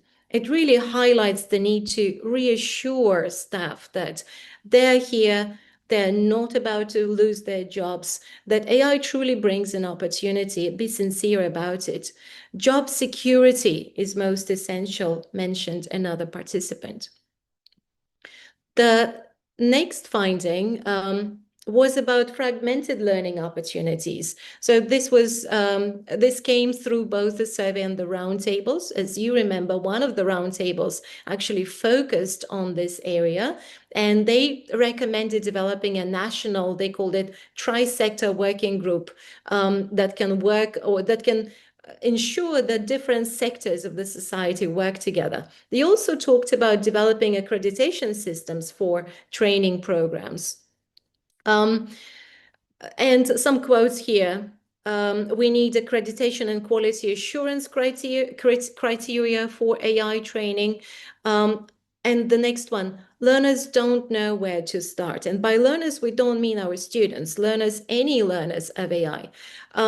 Or whether their effort will be recognized. This recognition was, in fact, the next finding that I would like to report. Lack of incentives for AI engagement. Roundtable, one of the roundtables recommended that AI upskilling should be used to annual performance and even monetary rewards in a form, for example, of a bonus. In the survey, incentives for partnerships was ranked as number 2 solution. And another roundtable called for a system of incentives for the government to kind of ensure that we have AI talent of the future. And some quotes here also to emphasize the same point. AI learning must be valued, not just offered. Learners don't know, it's the same quote I mentioned before, right? Their effort will be recognized, or their effort should be recognized in some form. The leadership gap, remember I mentioned the importance of leadership fluency as well as literacy earlier. So this came up quite a few times. Only 2 of the senior leaders in our advisory board member survey mentioned that their leadership was very ready for AI, most focused on somewhat ready. Gaps in leadership level AI fluency was one of the shortcomings. And roundtables called for executive level AI literacy programs. They suggested very specific activities such as training, podcasts, sharing. But the main point, I think, is summarized in this quote that says, without leader buy-in, staff feel exposed, not empowered. So the impact of leadership, of the leaders, is really, really important. Pathways to empowerment.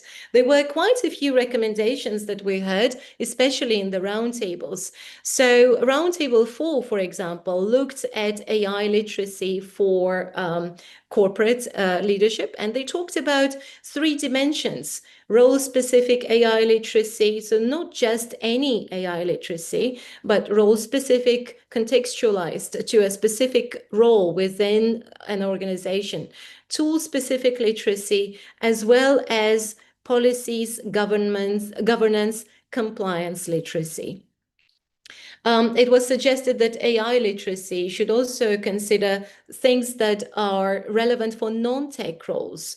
And finally, I think the last point here emphasizes the previous 2 points I've just made.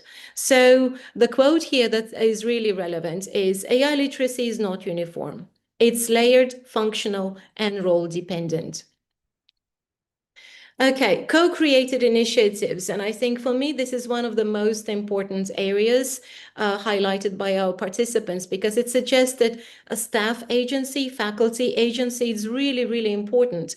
Building a community should be a priority. So co-designing curricula, and it doesn't have to be just co-designing with the industry, for example, when it comes to academia, but also it has to do with recommending pilot environments, suggesting that we need to have some kind of experimental co-creation of different initiatives where we're given room for making errors. Okay, Roundtable 5 stressed autonomy for educators, that these initiatives don't have to come from the top. They could be bottom up as well.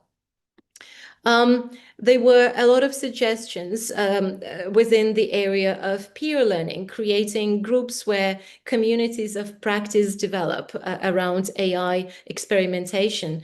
And some of the quotes I would like to refer to are: learning sticks when it's applied, recognized, and shared. And this summit today is a great example of how we could share our learning. A second quote: allow humans to make mistakes. They should stay in control and be given room for error. We should embrace the chaos that makes humans human. I believe this summarizes exactly one of the most important elements that we often overlook, I think, in our discussions about AI implementation. Okay, performance-linked upskilling and clarity of goals. I think we've heard quite a few speakers suggesting that we need to be aware of why we're implementing AI in our workplaces, but also we need to be aware if we link AI upskilling into annual performance, we need to also understand what our employees' end goals and desired outcomes are. And some of the quotes here: organizations should be clear with what and how much they expect their employees to be AI educated. So clarity about expectations is important. AI in academia must enhance, not erode, professional dignity and purpose. Okay, so the goal of AI upskilling within academic context need to be really clear, and it needs to maintain that main purpose that teachers have when they come into their classrooms. Okay, I think this is one of the last findings I'd like to share, and that is trusted governance as a foundation. As I mentioned earlier, AI ethics was one of the major topics that our survey participants highlighted. Roundtable 7 focused on making ethics a core competitive advantage, not just a compliance checkbox. And Roundtable 5 stressed human oversight, validation of AI outputs, data bias awareness as something that's really important for literacy development, AI literacy development. And a few quotes here: trust in AI starts with trust in how it's governed. And we cannot overemphasize the importance of that. Teaching organizations, for example, I think that's where we need to consider governance. Teaching organizations should consider using their own LLMs for data privacy instead of sharing personal data with open AI sources. So trust comes from how AI implementation is governed. So I've shared quite a few findings. I would like to summarize briefly here and highlight some of the concrete ways towards empowerment. And I would like to refer to the theme of the sessions as well. And this is resilience, inclusion, and professional growth. So number one, I think it's really important to prioritize psychological safety. I mean, professional well-being or well-being in the workplace is not just about psychological safety, but I believe psychological safety cannot be underestimated. So we saw that participants asked, our survey participants asked for some kind of job assurances, security assurances, transparent communication regarding AI's role within institutions, framing AI upskilling as an opportunity for growth, not a threat, is really important, and allowing room for experimentation and making mistakes is significant as well. Number two, developing tailored learning pathways, which are diverse, role-specific, practical, and cater to the very unique needs of different types of staff, or maybe even staff within the same particular unit, for example, a faculty. Number three, incentivize AI engagement and application. When staff know that their AI upskilling is rewarded in some form, the uptake is likely to be higher. Build peer-led learning communities where sharing and making mistakes is allowed, is another recommendation. And finally, leading with ethical governance and fluency. It's really important for leadership, for leaders, for our leaders to be fluent in AI, as well as to be to be really critical in the adoption of AI, not just for themselves, but also for their institutions. Okay. So to conclude the data, the presentation based on the data as well as the recommendations, I would like to argue that cultivating trust, agency, and well-being is not or should not be an end goal. It should be an ongoing practice. And perhaps before investing in tools and technical systems, institutions should invest in building trust through job security assurances, ethical governance, transparent leadership, agency, staff agency, by co-creating different learning pathways, sharing, empowering peer-led learning and pilot programs, and creating a safe space for experimentation. And finally, well-being. By incentives that, for example, value growth and not just output. Okay, before I conclude, I think maybe within the next 3 minutes, I would like to share one of the biggest projects that we're currently working on, because I believe some of the participants might be interested in joining us in this particular project.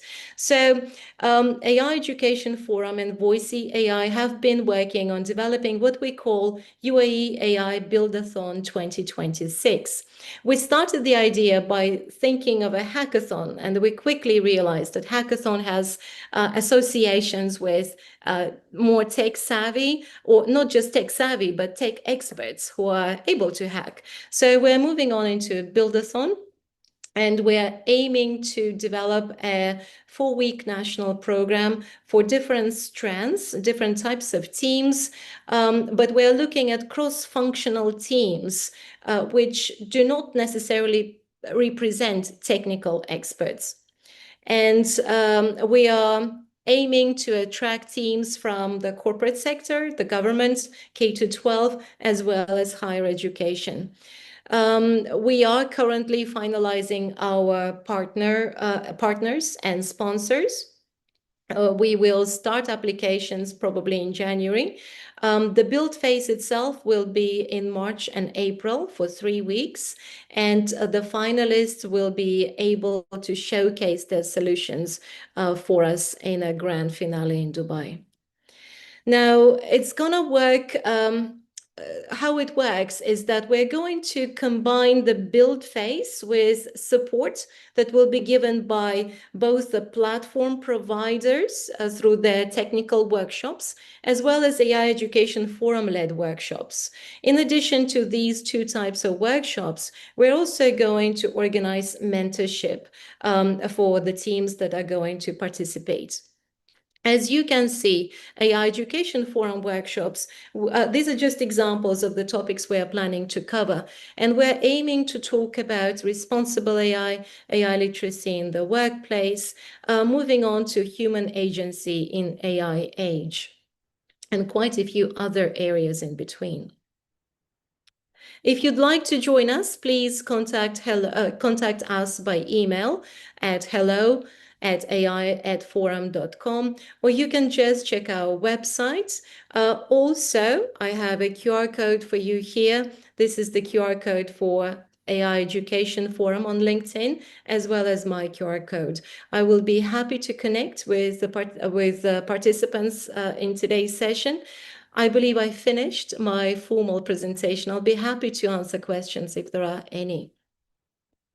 Dr. Svetlana, that was a really great presentation. I'm really happy to see some of that data that you shared in those slides. I was a little bit surprised at the confidence in keeping up with AI. The 87% of people feel confident.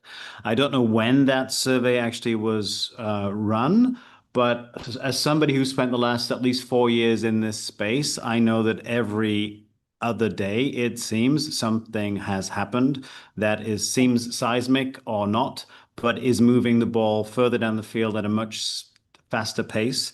I do know that, I think that the concerns around employment and employability and job security is really important. I recall from very early conversations around ChatGPT and its impact and other chatbots that universal basic income was a topic that was brought up quite a lot.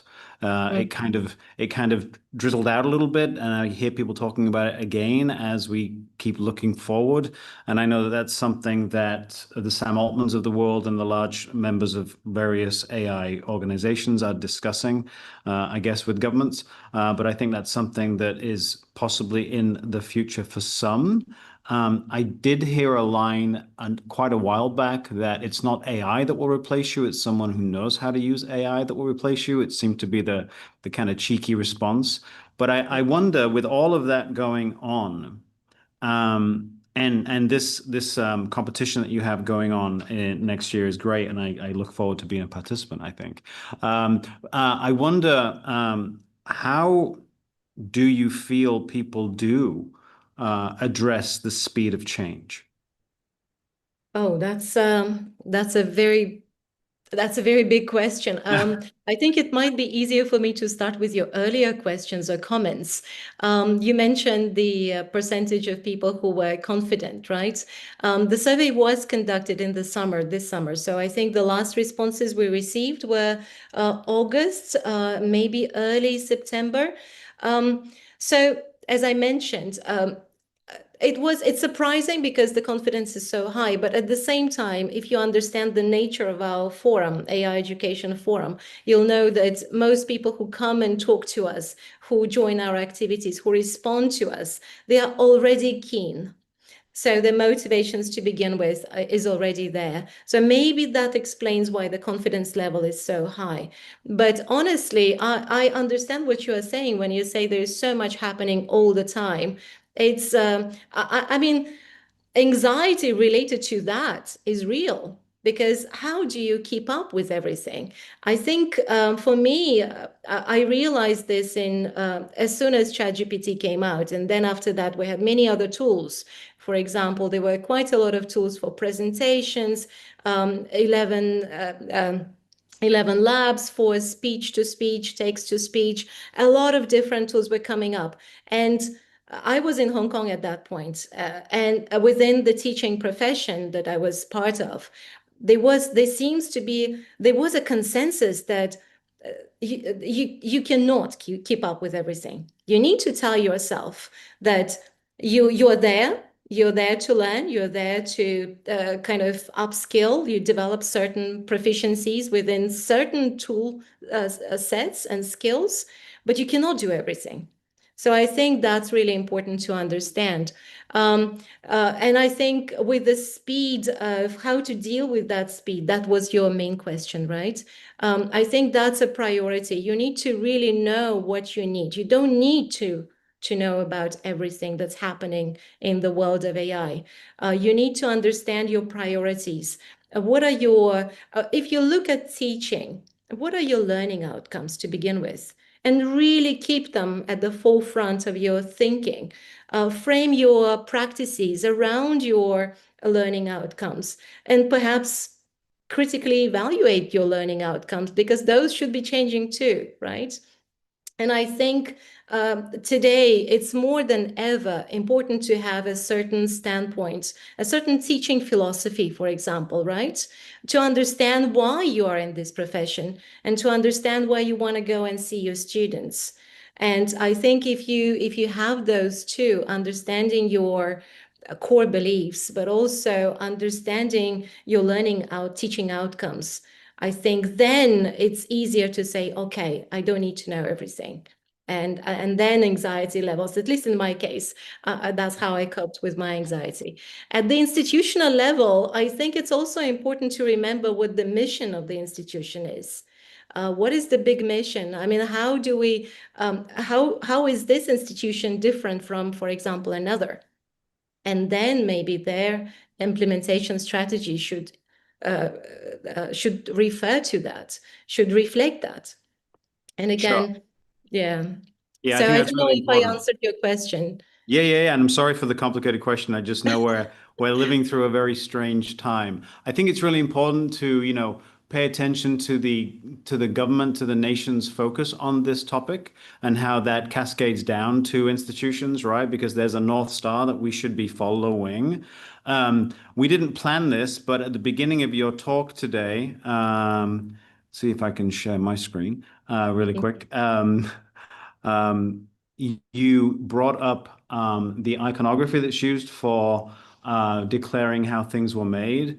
And I have that on my personal AI focused website Yeah. because everything on this site is a collaboration between me and AI. And for those in attendance who need to learn more about that, you can head over to the Dubai Future Foundation's website on that, which gives you a whole breakdown of this kind of human machine collaboration, which is, like it or not, the future we are running into or away from, but it's here, right? So I think it's really important that we have this guidance from the region. You mentioned curiosity and creativity. So a while ago, I came up with a number of C's that I think were important to think about around how we think about embracing and engaging with AI. This is now expanded to 7 C's because AI is moving too quickly. But this is on my blog, which I think is worthwhile checking out. A shameless plug from me there. And finally, there are codes for these sessions for everybody to get their particular information on. And on these codes, for this session, if I can move this thing out of the way because it's in the way. There we go. For this session, the code is tools. So if everybody takes that, take a screenshot of tools, if you head on out to the official 360 website and scroll down, you will get to this section, which gives you a link to be able to apply for your credentials here, your certificate, with the codes that you are gaining throughout your sessions today. I can't thank you enough, Dr. Svetlana, for your presentation. It was really insightful and interesting to see those data points that are showing the reality of where we're at and in the way in which you framed it, giving us kind of a brief look into where we're going and how we need to prepare for that. I think that's the important thing. As a faculty member here at Zayed University, as a parent of 3 boys, I am trying to prepare both my students and my children for the future that is very much more uncertain than it's ever been, with the way in which the world is changing at the pace it is. So talks like this are really important, I think, for us to kind of frame how we look at that unknown future. So thank you very much for your time today. Thank you, Richard. If you don't mind, I'll just mention that I will be putting up the slides onto the conference platform. So if the participants would like to refer to the data, they could do so from the platform. Great. And if they have other questions, they can reach out to you on the platform too, correct? Yeah, that's great. Thank you, Great. Richard. Thank you so much for your time this morning. This was really, really helpful. Thank you, everyone, for stopping by. Bye-bye. Thank you.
Hello, good morning. Can everybody hear me okay?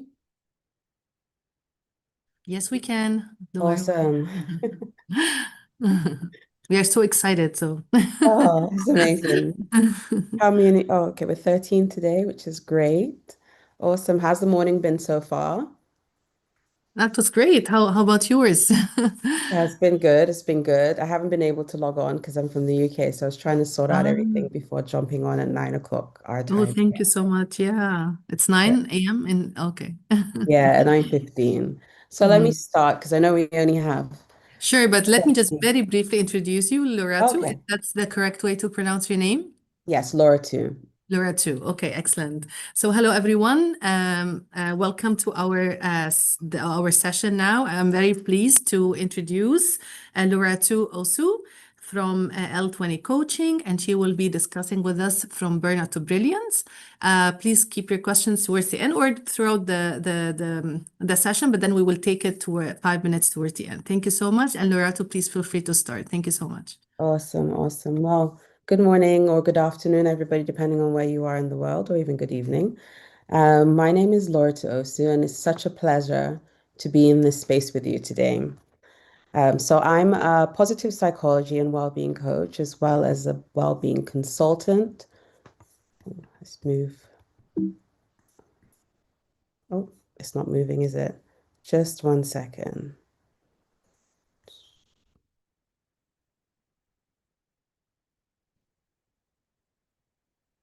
Why is it not moving? Can you see this from burnout to brilliance?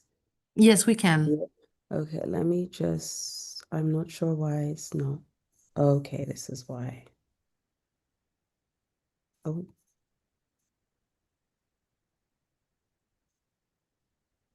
all right, let me do it again.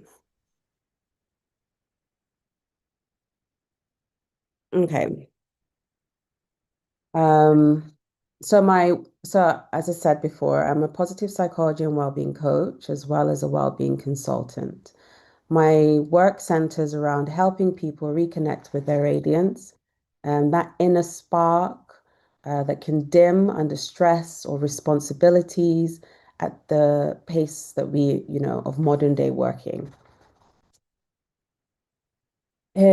I also support individuals and organizations in strengthening resilience, creativity, and building cultures where well-being isn't just an initiative, it's the foundation because well-being is integrated in how we work. When well-being is integrated in how we work, how we live, how we lead, people don't just thrive or cope, they thrive. So, well-being is quite an important part of every aspect of life, really. And to have success in any area of life, whether it's home, whether it's work, whether it's passions that you have outside of these spaces, is quite an important thing to carry you through.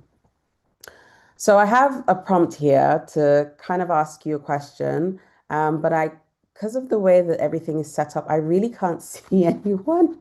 I thought I can have it in a mode where I could see all of you in the gallery, but for some reason I'm just staring at my slides. So I'm hoping, what I'll do is I'll pose the questions anyway, and then maybe write in the comments, and then someone could say something to me so I can see because I'm kind of going blind at the moment. Sorry about that. It's because I'm using Canva. All right, so before we dive in, think of a recent moment when you felt like your best self, even if it was just for a brief instance. Just think about that for a moment. Think about how you felt in your body. Think about how life was. Think about what you were able to do and achieve in those moments where you felt like your best self. Okay? Right. So, my journey into this work didn't begin with theory. It started with a personal need. I just wanted to feel like me again, is pretty much how I felt. I went through a period of deep exhaustion. Oh, can anyone see me? I don't even know if I'm being able to be seen. Oh, there we go. I went through deep exhaustion and emotional depletion. What I later understood was that I was in the midst of burnout. And in that period of time, I kept asking myself, what is happening to me? Why do I feel this way? How do I get back to myself? These were burning questions that I had all the way through. Those questions became the starting point of my exploration into what burnout is, the whys, the hows, um, and and and just trying to put it at bay, pretty much. Along the way, I gained accreditations and qualifications that supported this new integrated approach, which I present to clients that I work with, both in corporate and in individual clients. So all of it comes together for me to be able to help them to address well-being through the mind, the body, and what I'd call really the spirit. But I say that that's more of an emotional part of well-being.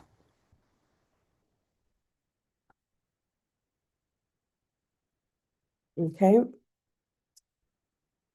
So to begin with, I invite all of you to just try this grounding exercise with me. If you could close your eyes and try to feel very comfortable in your seat. Now take a deep inhale through your nose and exhale through your nose.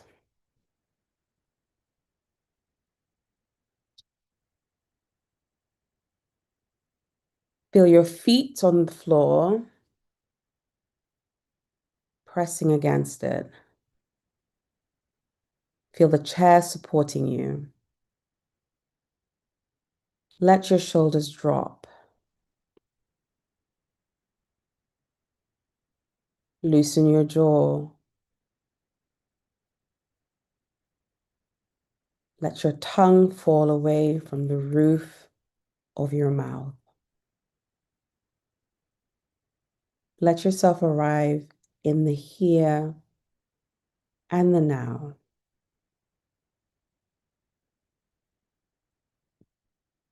I'll give you a little bit of room just to continue to take your inhales and exhales and just feel through your body. Now, how does that feel? On a scale of 1 to 10, again, I can't really see at the moment, but I'm guessing if 1 is like a minimum feeling of meh, and 5 is like feeling really good, I'm guessing you're closer to a 5. I think most of us don't realize how much we're moving so quickly through the world, that we're not even taking a moment to breathe, to feel, and to experience the presence that they're in, the now. So this marks the beginning of your journey from burnout to brilliance, a quiet return to yourself, to clarity, and to your radiance, that inner spark, that inner you that's always alive when you're doing something amazing and joyful.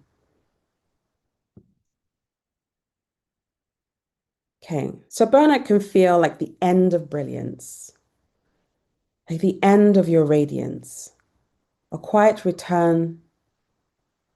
Sorry. So it can feel like all of those things, but actually it's a signpost. It's your mind and your body's way of whispering that something is wrong, something needs to change. Maybe not so much wrong, but something just needs to change. It can feel like failure, but actually it's a feedback. It's a message to you, a call to realign with your energy, with your priorities, and a sense of purpose. Now, what is burnout? It took me a while to figure that what I was going through at the time was burnout. Burnout is a syndrome, according to the WHO, is a syndrome that conceptualized as resulting from chronic workplace stress that hasn't been successfully managed. And it shows up in feelings of energy depletion, both mentally and physically, where you just don't feel like you can move forward. Increased mental distance from one's job, so feeling like what does it all mean? Why am I doing this? Or just a reduction in your professional efficacy, so just your effort, your performance. And it's a psychological and physiological response to chronic stress. In academia, burnout often hides behind dedication or rigor. So why is there a rise? Because there's a rise everywhere. There's a rise in not just academic workplaces, there's a rise in every form of workplace. And I think that it mainly is down to the fact that technology has taken a step too far for us to catch up. It's made things more efficient or made us more accessible. So the boundaries between work life and home life have kind of blurred. We don't know where one ends and one begins. So we're 24 hours accessible. Then we have the emotional labor of if you're taking care of your family, if you are the elderly, the young, and then the constant deadlines. Because obviously now you're more accessible. So there's loads of deadlines that you can meet quickly. And so therefore they're coming fast and furiously. And then the multiple roles, as I said, with emotional labor, it's not just the outside, it's also an inside. So I'm guessing in the academia space, you're expected to teach, to do research, to mentor, to publish, to do the admin, but then also take care of yourself and have time for home. Now, there's research out there that says that up to 50% of faculty report high levels of exhaustion or burnout. And this is something to really, really take note of and be aware of, that there are many people out there that are going through motions of feeling, experiencing burnout. So what does burnout look like? Burnout doesn't really come to us like really quick in a rush. It's a quiet, creeping journey into this state of burnout. And there are things that you start to see shifting in your life or changing in your life, like your eating patterns are shifting, movement drops, sleep quality declines, emotional self-care gets replaced with avoidance. So you just don't have the energy, emotional capacity. And I remember saying this once to my husband, I don't have the mental space or the physical space to do anymore. So then you've also got the mental hygiene that declines. So what we call usually a brain fog, where you can't think through a problem. Don't know why things are just not making sense as they used to. Or it's taking you a really long time to get to the end goal in terms of your thoughts. And then we have less time for restorative rituals. Say rituals, but it's more like the practices that you do to take care of yourself, whether it's going for a walk, whether it's listening to music, whether it's hanging out with friends, whether it's having a nice nighttime routine that eases you into bed. There just doesn't seem to be enough time for everything or anything.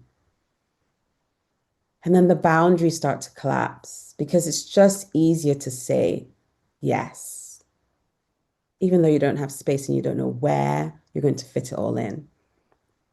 And so all these things that I've mentioned right now, they create this, so you're going into burnout, but they keep you in burnout. So it's like a burnout loop. You have low energy to begin with, but then these poor choices that you're making with your eating patterns and you're not moving and sleeping not being so well, and you not be able to really take care of yourself, it just gets you even lower in energy. So then it just keeps going and going, and it just doesn't seem like there's a way out of it. But there is. And the way to your brilliance is through well-being. So well-being, I would say, maybe start with this. Stress is systemic, and so is well-being. It's not just about you, the individual, and what you're doing. It's about the environment in which you're in. So here I have the workplace, so your interpersonal relationships, the support that you're getting, the organization in terms of leadership, the workload, the culture, the expectations. But then not forgetting home life, which is also connected because you, the individual, when you finish work, you go home. And so whatever transpiring at work has to leak in some way into your home life. There's no way around it. You're not. It's like I was watching this movie called Severance, or a program called Severance. There's no way of just cutting your mind and saying this is work and this is home. It bleeds in. Home life bleeds into work life bleeds into home life. And then you've got the societal norms and pressures on the outskirts, but we're not going to look into that. In fact, we're not even going to look into the workplace well-being. However, I do have a QR code right there that will take you to a guide on how to create a better workplace environment that supports well-being. So if you want to take those details, I also have it at the end. So, but what we're going to look at now is the individual. The individual, as you see here, it's the habits, the biology of your, your hormones, I would say, resilience, your nervous system. So as I told you before in the beginning, what I do encompasses everything. Your psychological well-being, your physical well-being, and your emotional well-being. And what I've realized is that you can't tackle well-being without looking at all three areas because they're so interconnected. So you can do all the work with your psychological well-being, your mental resilience. But then if you're not doing the things that you need to do for your physical well-being, then it has an impact on that. It has an impact on your emotional well-being. So this particular slide here is just to show you that there's an interconnectedness between all of these three main points of well-being. And the things you do, rest, sleep, movement for well-being, physical well-being, meditative prayer, breath work, journaling, mindfulness practices for emotional well-being, and PERMA, which is just looking at positive energy, positive emotions and attitudes, and all the things that you need to do to support your mental well-being, resilience. They all work towards supporting every aspect. So I put them here next to the different areas of well-being, but really and truly, everything is connected. Your sleep affects your mental well-being, affects your emotion, and so on. And then at the top of it all is your performance. When you've got all those three areas right, I'm not saying there are not other parts of well-being, but this is the part that you have control of within yourself. When you get all of these right, then your performance increases, your creativity, your innovative thinking, your energy rises, so you're able to do more, be more, and thrive. So yes, well-being is very much connected to performance. And some may even say that well-being and performance are two sides of the same coin.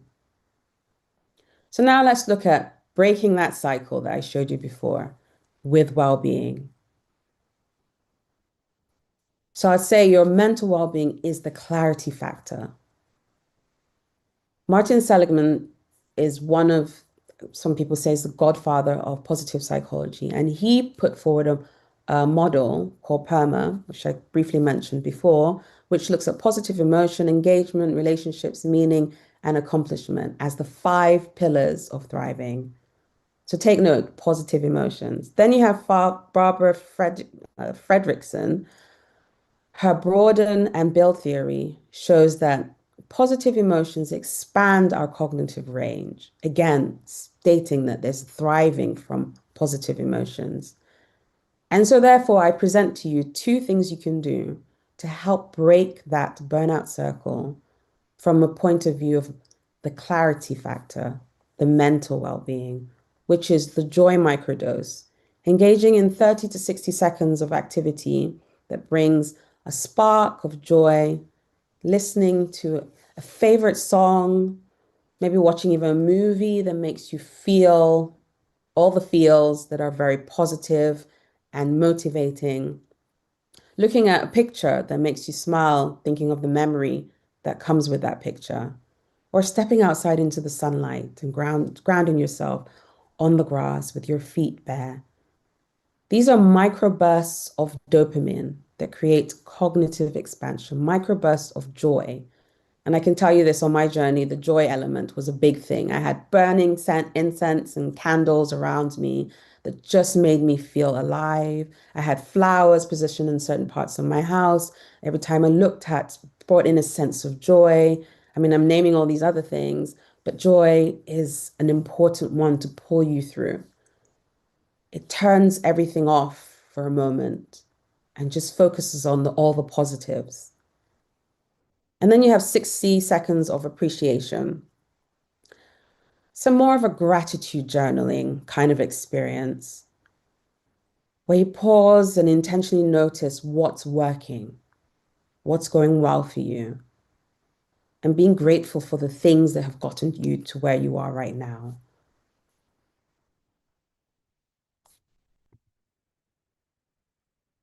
And then we've got the physical well-being aspect, which is the energy foundation, which is what we need, because burnout brings you to a level of low energy and constant low energy from depletion. Mainly, many people don't realize this, but the more stressed you are, the more calories you burn, or the more calories you burn. And so therefore, if you're not eating because your body doesn't feel like it's not hungry, then you're just going down and down this spiral of no energy. But then you not eating from the fact that you are stressed is a sign that your body is not feeling safe. Your nervous system is in fight or flight. So when it comes down to breaking that burnout cycle with quick effect, we need to bring our body to a sense of safety.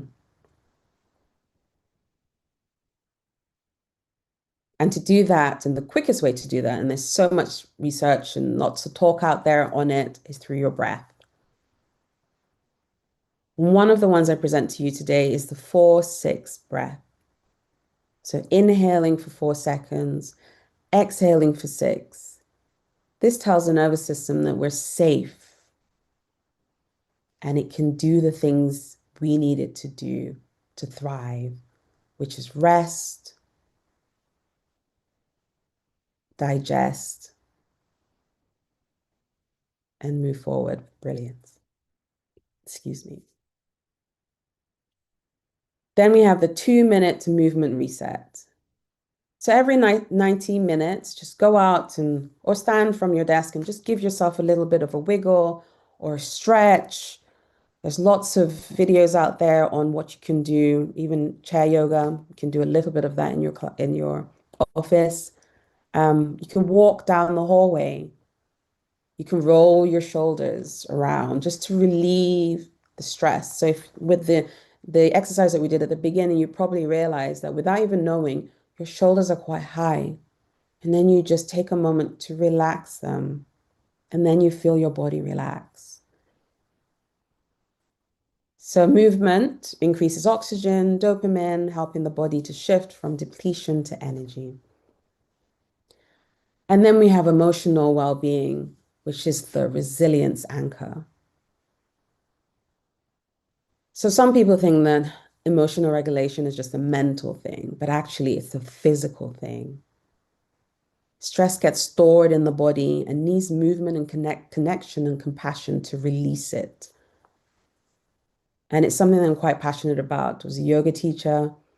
I'm able to help people to relax and release the tension from their bodies, focusing on their breath. But I'm also a silent counselor, counseling practitioner.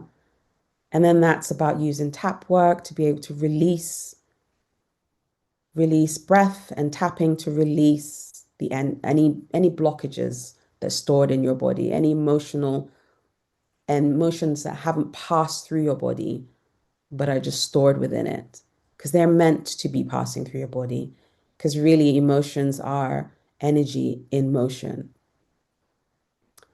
So have here for you today is co-regulation moments. So just talking to someone that you trust, that you enjoy being around, smiling to people. Take a moment and just check in with what your face looks like. And if you can grant a smile to someone as you're passing down the hallway, sharing a laugh with someone, or even just sitting near someone that's very supportive. Because the human connection is very important, and it definitely brings the stress level down. And then, as I mentioned before in the physical well-being section, if it's all stored in the body, you need to shake it out. You really need to just shake it out. So stand up gently and gently shake out those arms, the legs, the shoulders for about 20 to 30 seconds. And this just discharges all the tension in the body, and it's a great way. There's a technique that I learned in silent counseling, which is sometimes when you just don't feel safe, you can just start tapping on your collarbone, and you can feel your body releasing, your body feeling a little bit less stressed and a little bit feeling more safe. And you just keep tapping till you feel good in your body. So those are the things that I've put forward to you today to try out. And I'd like to know, which one of these micro habits do you think you'll be able to commit to today moving forward? Obviously, you don't need to do everything at the same time, because, I mean, then it becomes more overwhelming than helping. But just choose one or two things that you can actually think that would actually work. It's easy to slot into your day. And let's start breaking that cycle of burnout. Because sometimes we don't even know we're in it until we start doing these little micro habits. And then we see a big shift in how we feel, think, and move through the world. So it'd be lovely to hear, what commitment are you ready to make today that will help you move from burnout, or wherever you are right now, if we're not calling it burnout, to brilliance. And that's my presentation. I think I just about made it into 30 minutes, which is You awesome. made it very well in time. Thank you so much. It's an amazing presentation, incredibly needed. I That's learned a awesome lot to actually hear. from it. Thank you so much. Yeah, it's really nice. Awesome. So we are opening it to questions. Since we finished early, so we have more time for questions, I Yeah. assume. Yeah, excellent. So do you want me to read? We have two questions so far. It's a kind of a comment Yeah. from Meg Green. Yeah. So Okay. she's saying it's so interesting to practice inhaling and exhaling during a session. This is a very good demonstration of how we can reduce anxiety or any other form of nervousness. Yes. Yes. Is there any other you're saying? No, she's saying it's so interesting. It's Oh, actually incredibly amazing also to find out that what can make us relax is actually lies within us. So yes. we don't Yes. have to get anything. It's us within us that we have it already. So we just need to practice it. Yeah, definitely. We have the tools we need to thrive. Sometimes we think it's all out there, and then we need to buy something, we need to go to some classes, no, you can just start with the most simplest of things. And then as time goes on and you feel you have room for more, then feel free to explore. But I feel like sometimes if we go, because I remember thinking in the very beginning, oh, I just need to go to the gym. But then when I looked at my schedule, there was no way to fit in the gym. And then I started getting really upset and with myself, that why can't I fit in the gym? This person's doing it, this person's doing it. But it's not about anyone else. It's about your journey, and your journey will be unique to you, and you will feel your way through to where you need to be. Yeah, exactly. Thank you. Cool. Also, we have a comment on I like the joy microdose. So another comment here. And then also we have this may sound weird, but just taking time to breathe, my micro habit. Thank you for this lovely presentation. I was shaking it off during the presentation and it helped. Yeah, amazing, So amazing. people started practicing already. That's You told them to amazing. do. Yeah. Right, so it sounds like the breath work will be one that people take on with them and the shaking. But don't feel afraid to go for a walk every once in a while and just remove yourself from the desk and the screen and just the space that you're in if it just feels a little bit too restrictive and just go somewhere and breathe outside. I remember I used to take my breakfast to work and at 10 o'clock I would just walk outside the building and sit in the sun. This is when I was living in Jeddah, and and then sit in the sun and just eat my breakfast there and just breathe. And it felt so good. The morning was always amazing after that. If I didn't have time for that, then it wasn't so great. But yeah, Yeah, it's the little things for sure. And I absolutely. and here I have the QR codes for the workplace well-being guide and then also for the burnout to brilliant. So I have more things that you can try and tick off as you go through. So in the presentation, I only gave 2 for each, but I think I have about 3 or 4 for each on here, including the ones that I've shared. So feel free to do that, to download your copy. Obviously, it's for free, and start to move from wherever you are in your space to brilliance because there's so much that we're all here for to do in this world. Exactly. Do Any we have other questions, everyone, or did we answer all the questions, or do we have more? Um, let's see, just gonna wait for like a few seconds to see if anyone is typing something, and we can see the question. Awesome. And then before everyone leaves, also I would like to remind you of the exit code we have. So for this session, it's balance. Okay. So balance is our exit code. So please keep note of this to use it later. Ah, All right. I don't see any question coming. I think it was very clear and amazing presentation. Thank you so much you're for welcome. coming and for presenting to us. Very insightful. I learned a lot and I really enjoyed the session. Thank you so much, Laura, too. Have a Amazing. great Thank day. you so much. Thank you so much. Speak to you soon. Bye. See you. Bye-bye.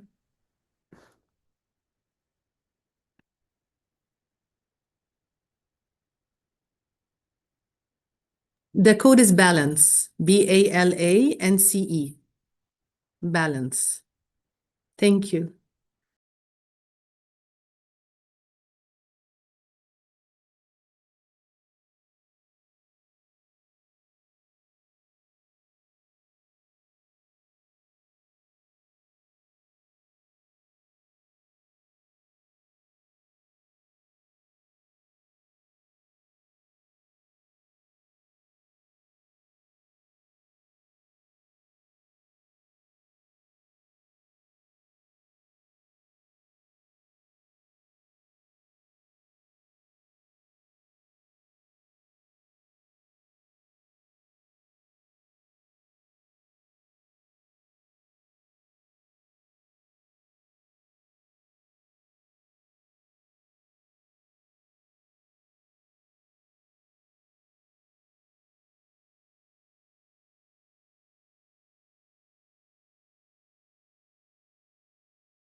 All right, it's 2. So I think we can start our session. I'm going to briefly introduce our speaker, Ronan Royce. You're very welcome. Thank you for coming today to give us the session about the Conscious Digital Campus. And I want to also add that you are from Nueces. I hope I pronounce it correctly. So welcome, and please feel Yes, free that's to perfect. Okay, excellent. Please go ahead. Thank you so much. Great. Thank you, Ravia. Thank you very much for the introduction. Great to be here. I really enjoyed the last session from Loratu. In fact, I spent the last 10 minutes downloading some of her content and experiencing it, so it was very useful. Thank you. So good morning, good afternoon, and welcome. My name is Ronan Royce, and I've spent the last 30 years working at the crossroads of technology, telecoms, and leadership, helping organizations evolve through constant change.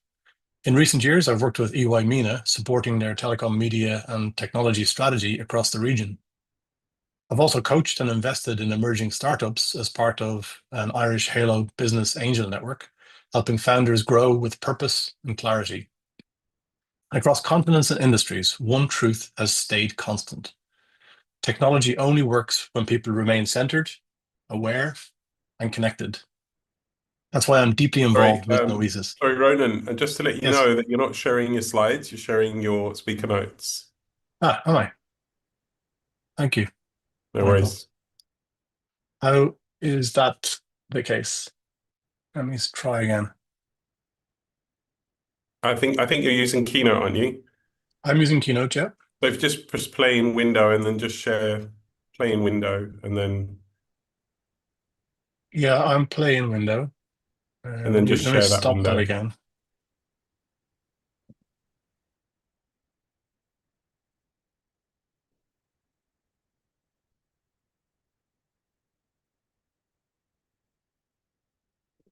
One second.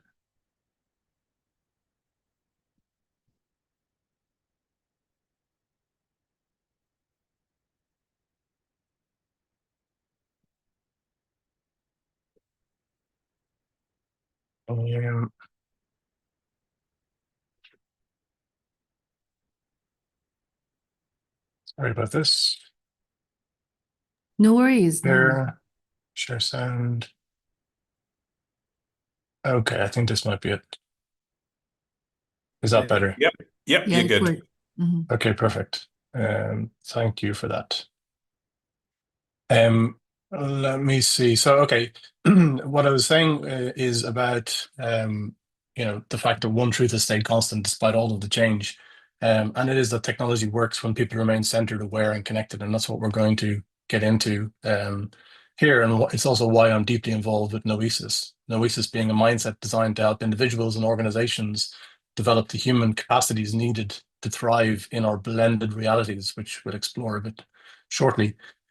Today, we'll explore the conscious digital campus in the education setting, how focus, presence, resilience, and trust can restore clarity in an always connected world. Let's begin by showing you a video.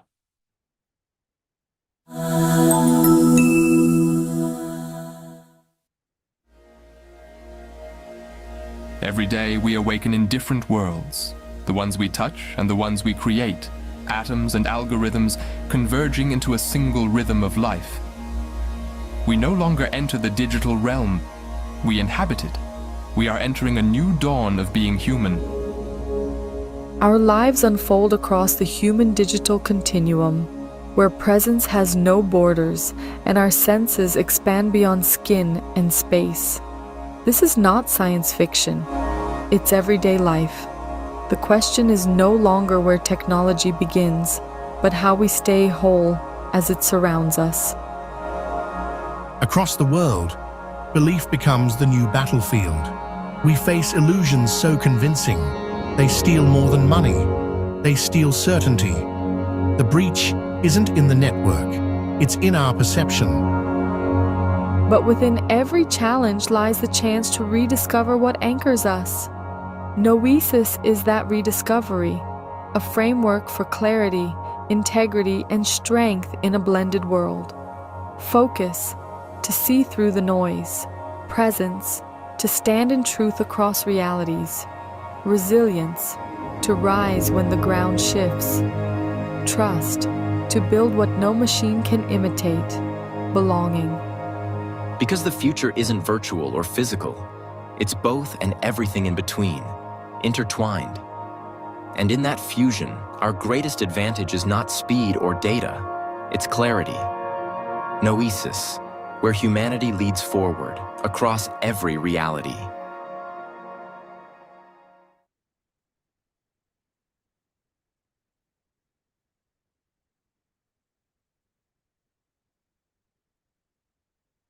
The way we see reality has changed. The physical, the digital, and the synthetic no longer run in parallel lines. They intersect, overlap, and redefine how we think, connect, and decide. Every meeting, every classroom, every thought now unfolds across layers of screens and signals. Technology has become the air we breathe. The question isn't whether we can keep up, it's whether we can stay conscious while doing so. This is where Noesis begins, a mindset for human clarity in the age of blended realities. To understand the world we now teach, lead, and live in, we need to see it as a continuum, what we call the human-digital continuum. We move through layers of experience every day. There's the physical world of human contact is not immune to the impact of the digital world. Our phones are everywhere with us from the time we wake up to the time we go to bed. The augmented layer of data and overlays. The digital layer impacts what we see and do with contextual data in the real world. Mixed environments where physical and digital interact. Here the device can change from a handheld to glasses, goggles. Virtual worlds where immersion replaces presence. Fully digital spaces that temporarily replace the physical. And now, synthetic realities, AI-generated agents and spaces that feel almost alive. That will also impact all layers. Digital space is now impacting the physical space in new ways. This robot is real and will actually retail next year for approximately $20,000. Some have even estimated that there will be billions of humanoid robots by the 2040s. And let's face it, we've welcomed them into our homes for years now. There's another element we need to discuss. Above all of them sits a sixth layer.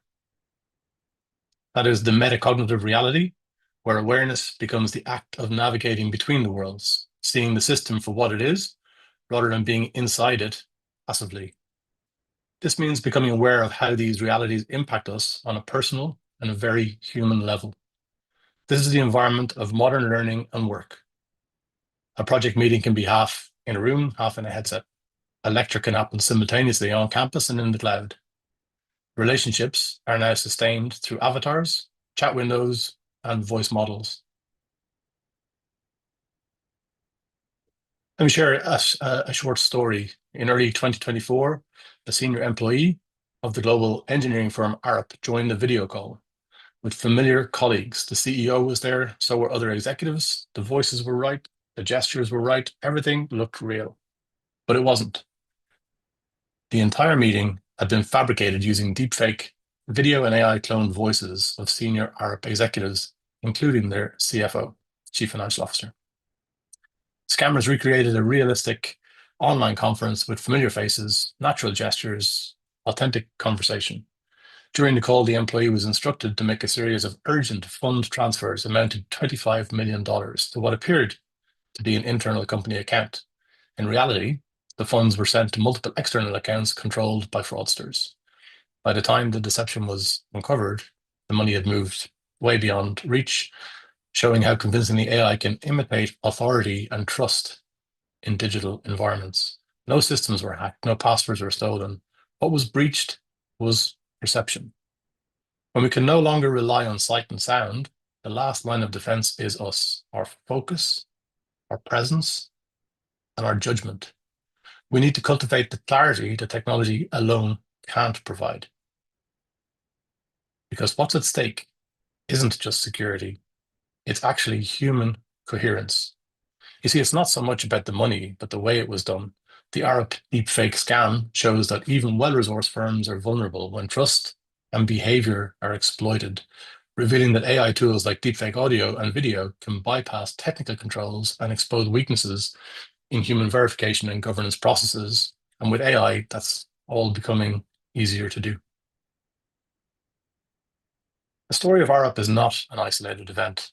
It is a symptom of a far deeper shift, one that affects classrooms, boardrooms, and homes alike. We're living inside an attention economy that trades in distraction. Every message, every alert, every feed fragment pulls at the same finite resource, our focus, across multiple realities. These overlapping realities expand possibility, but they also multiply noise. Information overload. Too much to read, too little to absorb. Empathy fatigue. Constant connectivity. But what about genuine connection? Identity drift. The blurring of who we are online and who we are offline. Erosion of trust. A quiet doubt about what or who is real. And you know what? These are not technology problems. They are human coherence problems. Our mindset, our minds were not designed for perpetual stimulus. We need to begin with a single idea. That idea is clarity, the ability to pause, to see what is true, and to act with intention. Because in a world that rewards reaction, clarity becomes resistance.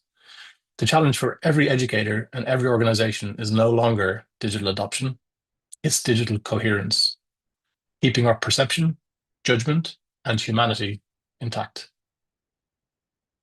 Noesis. This is the Greek word noesis. It means more than thinking.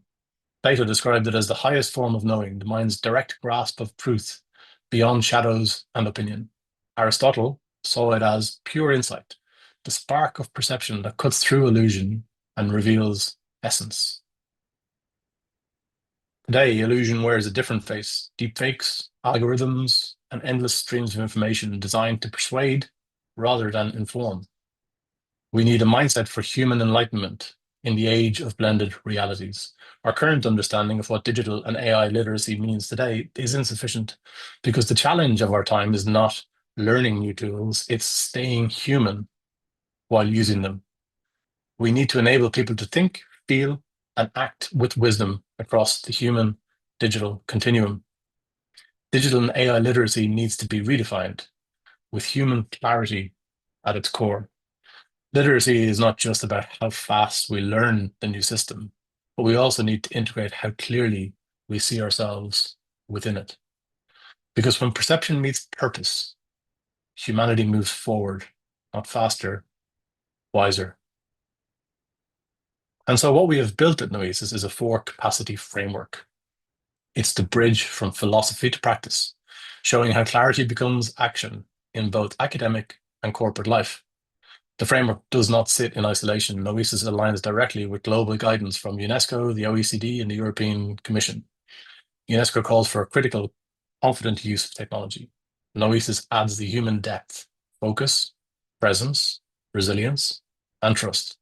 The OECD highlights adaptability, socio-emotional skills, and ethical use of AI, all built into Noesis. And the EU's Digital Education Action Plan stresses human-centered, inclusive digital culture. This is exactly what Noesis helps institutions and organizations to create. Let's look at them in a little bit more detail. So focus means carefully controlling attention by using technology wisely, processing information clearly, and building habits that help you concentrate and do meaningful work. Presence is being fully engaged and authentic, creating genuine connections through mindful communication and emotional awareness, whether in person or online. Resilience is staying strong and adaptable, balancing mental well-being and digital security through calm, confident recovery. And trust is the confidence to act responsibly, rooted in authenticity, respect, and ethical awareness across digital and human spaces. Together, these 4 capacities create a digital culture that is not reactive, but reflective, not automated, but alive. Let's look at them in a little bit more detail. Focus means building habits that protect concentration, reduce cognitive overload, and create space for deeper thinking and meaningful work. Across the human-digital continuum, sustaining focus faces growing challenges. In higher education, constant notifications, multitasking, and the pressure to produce rapid results fragment student attention and reduce learning depth. In corporate settings, digital overload, meeting fatigue, blurred work-life boundaries erode decision quality and creative output. Both contexts struggle with attention drift, where technology pulls focus away from meaningful goals. To tackle these, you must treat focus as a trainable skill, not as a given. In learning environments, this means creating protected time for deep work, designing courses with cognitive pacing, and modeling digital discipline, turning off alerts, structuring device use, and encouraging reflective pauses. In the workplace, focus relies on conscious and purposeful use of technology. It means setting clear boundaries between communication and creation, using collaboration platforms for structured updates rather than constant chat, and designing device-free and deep work hours where employees can think without interruption. Leaders reinforce focus when they model clarity of purpose. They choose tools intentionally, defining when digital connection is needed and creating norms that protect mental bandwidth. Across both worlds, the goal is the same: to make focus intentional, sustained, and shared, a collective habit that restores depth, presence, and clarity in an age of constant distraction. Presence is the ability to be fully engaged, authentic, and credible across all physical and digital spaces. It means that others feel your attention, empathy, and reliability, even through a screen. Presence is not simply about being online or visible, it's about showing up with awareness, emotional steadiness, and integrity so that interactions remain human and meaningful. Across the human-digital continuum, presence faces distinct challenges. In higher education, video fatigue, passive participation in online learning, and the loss of social cues make it harder for teachers and students to connect authentically. Students may attend classes but feel unseen, while educators struggle to maintain engagement through screens. In corporate environments, hybrid work has created a similar erosion of connection. Employees spend hours in online meetings, yet often feel invisible, while asynchronous tools blur the line between work and rest. Real communication gives way to message threads and automated updates. Leaders lose touch with their team sentiment, relying on data instead of real dialogue. Rebuilding presence requires intentional routines, limiting meetings to essential discussions, using short daily huddles for relational awareness, and reserving deep work blocks free from notifications. Managers can model digital attentiveness by listening actively, maintaining eye contact on camera, and giving space for informal conversation. When presence becomes a conscious design choice, technology shifts from a barrier to a bridge, supporting real engagement, empathy, and shared awareness. To address these challenges, presence must be designed into learning and work. In higher education, this means creating deliberate moments for reflection, discussion, and emotional check-ins, using digital tools to enhance, not replace, human connection. Faculty can model presence by speaking with warmth, maintaining eye contact through the camera, and using asynchronous media that convey tone and care. You can build presence by setting communication rituals, short synchronous touch points, clarity in tone and intent, and visible appreciation for efforts. Across both domains, the goal is the same: to bring authenticity and attentiveness into digital interactions so that people still feel seen, trusted, and connected, no matter the medium. Resilience is the ability to stay calm, clear, and capable when things go wrong. It's what keeps people and systems steady under pressure. In a world that blends human and digital, resilience means protecting your mind and your data at the same time. It's about recognizing when you're close to overload, setting boundaries that protect focus and well-being, and responding to challenges without losing clarity. It also means trusting that the systems you depend on are secure and recoverable, that files can be restored, data is protected, and digital risks are managed. Resilience isn't just bouncing back, it's staying balanced through change. ready to recover and adapt with confidence. Across the human digital continuum, resilience is both psychological and systemic. The ability to stay steady under pressure while depending on secure, trustworthy systems. In higher education, resilience means helping students and faculty cope with mental fatigue from continuous connectivity, back-to-back online sessions, and constant notifications from multiple platforms.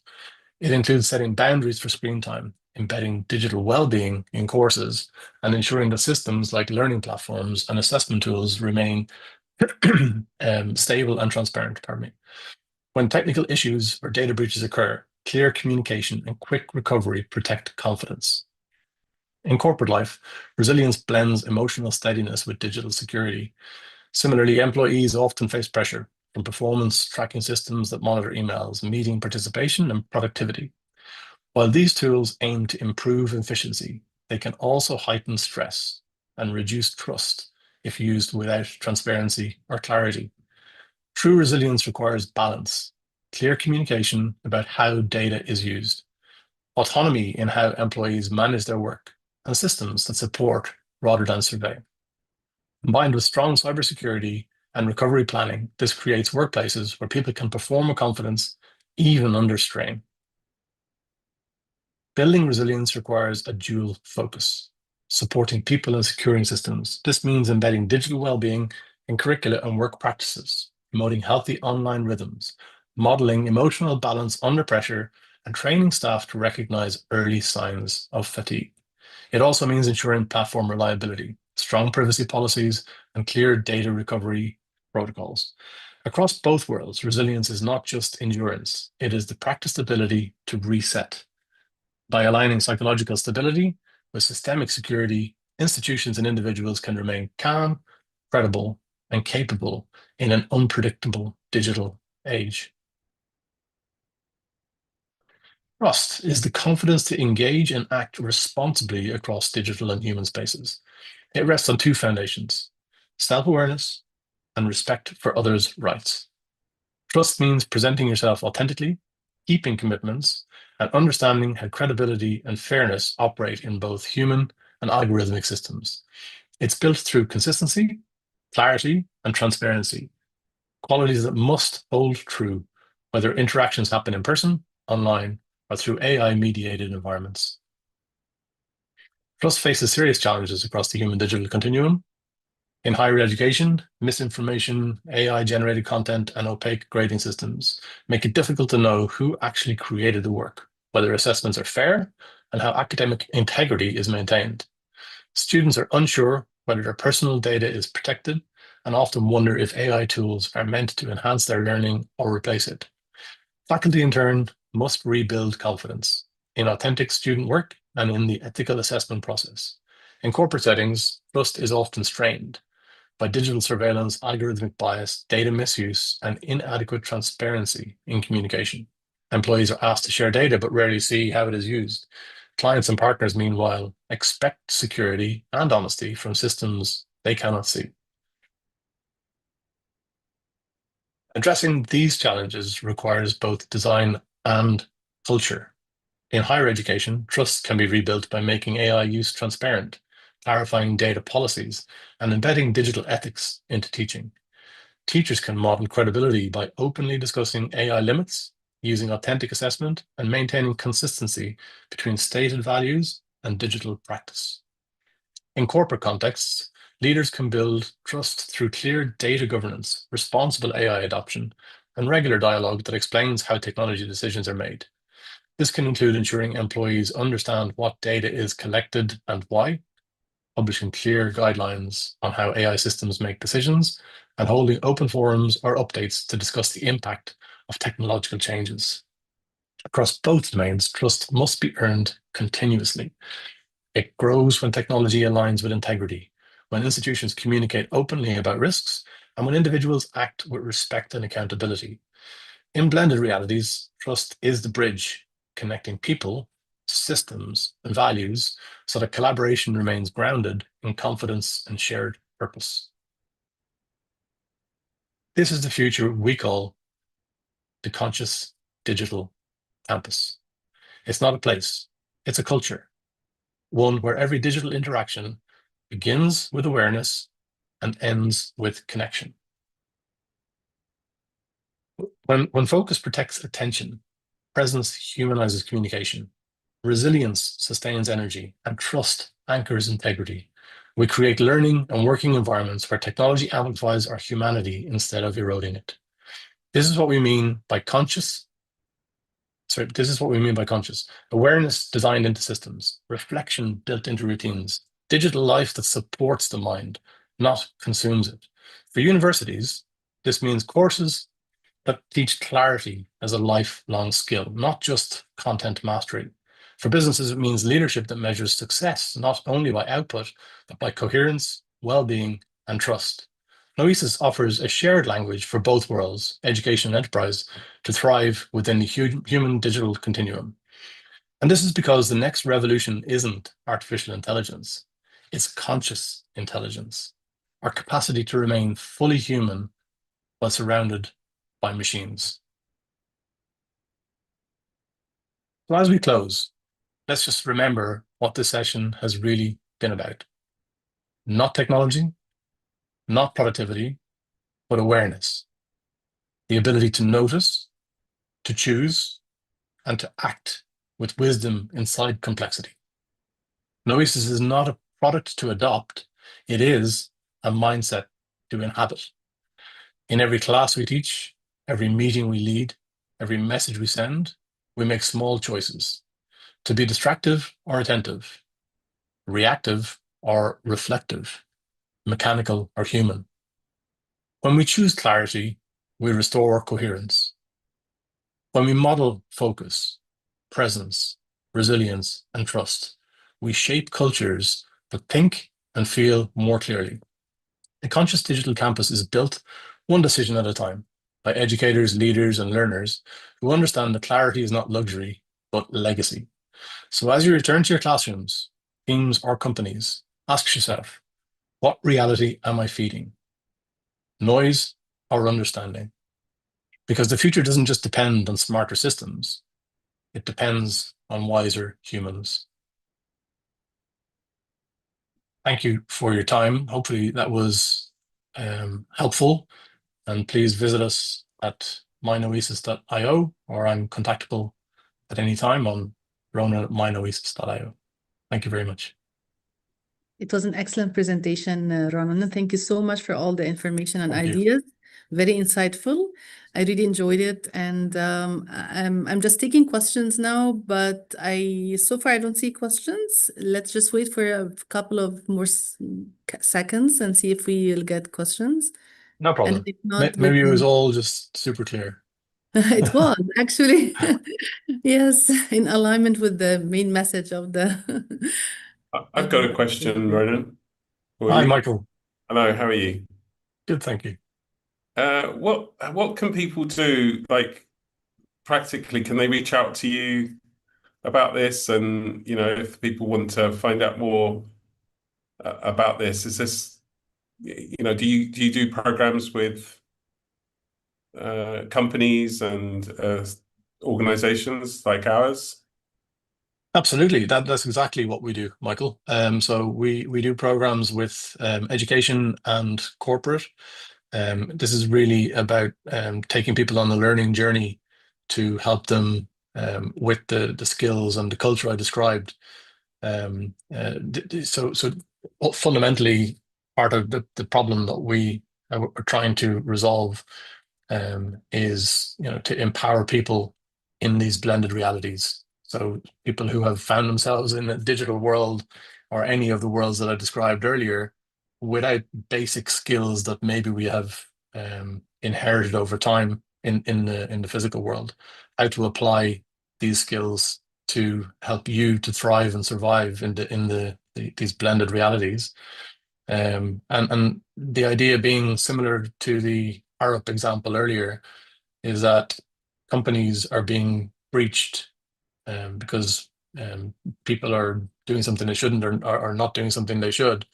And it's not necessarily their fault. It's that they haven't been given the skills and the awareness and the capabilities.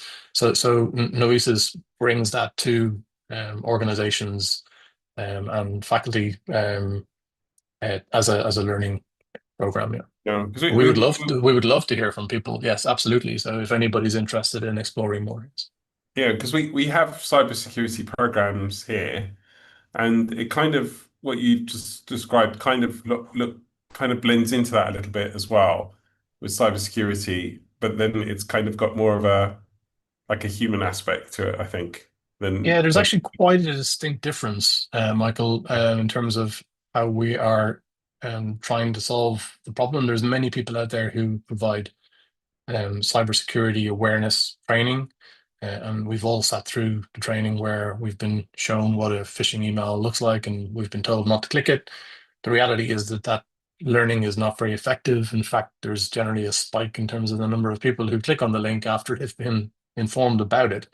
And eventually, no major tangible improvement is seen following that type of learning. This is about individuals becoming fully empowered in the digital world, and it's at an individual level, the collective of which makes an organization or a university or an education setting safer, because people now have a heightened awareness, having gone through the Noesis experience. This is a human centered approach. Yeah. No, that was interesting. Thank you. Thanks very much. No problem. Thanks for the question, Michael. Thank you so much for your question, Michael. And I think, Ronan, I think we're done because we don't have Okay. questions. But No thank you problem. so much for this insightful presentation and for, I like the concept of the conscious digital campus. Like I haven't thought about it this way before. That was really insightful. Thank you so Most much. welcome. Thank you. Yeah, Thanks for your thank feedback. you. Thanks for the opportunity to be here. Thank you so much. It's our pleasure. And I would like to share the exit code for everyone attending. It's present, present, PRESENT. Thank you so Okay. much. Thank you so much, Great. everyone. Thank you. Thank you. Bye. Thank you, Ryan. Thank you. Thanks, Michael. Thanks, Ronan. Bye.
Hello, Shane. How are you? Hi, Michael. How you doing? I'm good. Good. Have you tried sharing your screen? Yeah, I'm doing that right now. Oh, we're You can about to see me, start. correct? Sorry? You can see me, correct? Yeah. We can see All right, you perfect. fine. We're starting in 2 minutes. Just want to make sure that you're Yeah, everything's set up. recording. Yeah.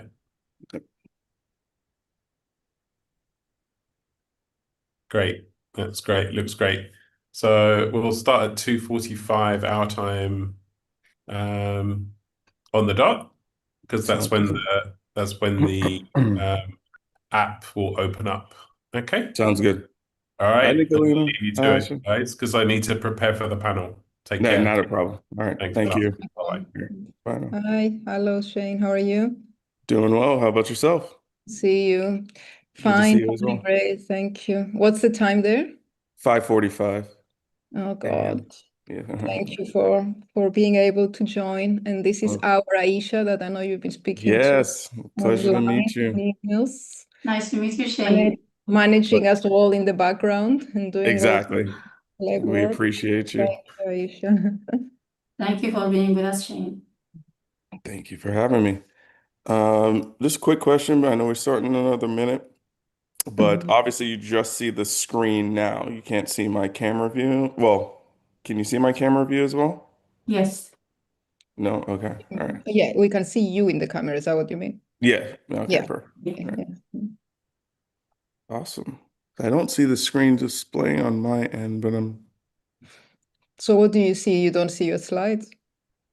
I see them on a separate screen, but not in sometimes it has it in like the four panel view as well, but it's okay. I mean, we can see it very clearly. So as All right. long as we can follow them somehow, hopefully that will be okay. Yes, that'll be perfect. So shall we start? Mm-hmm.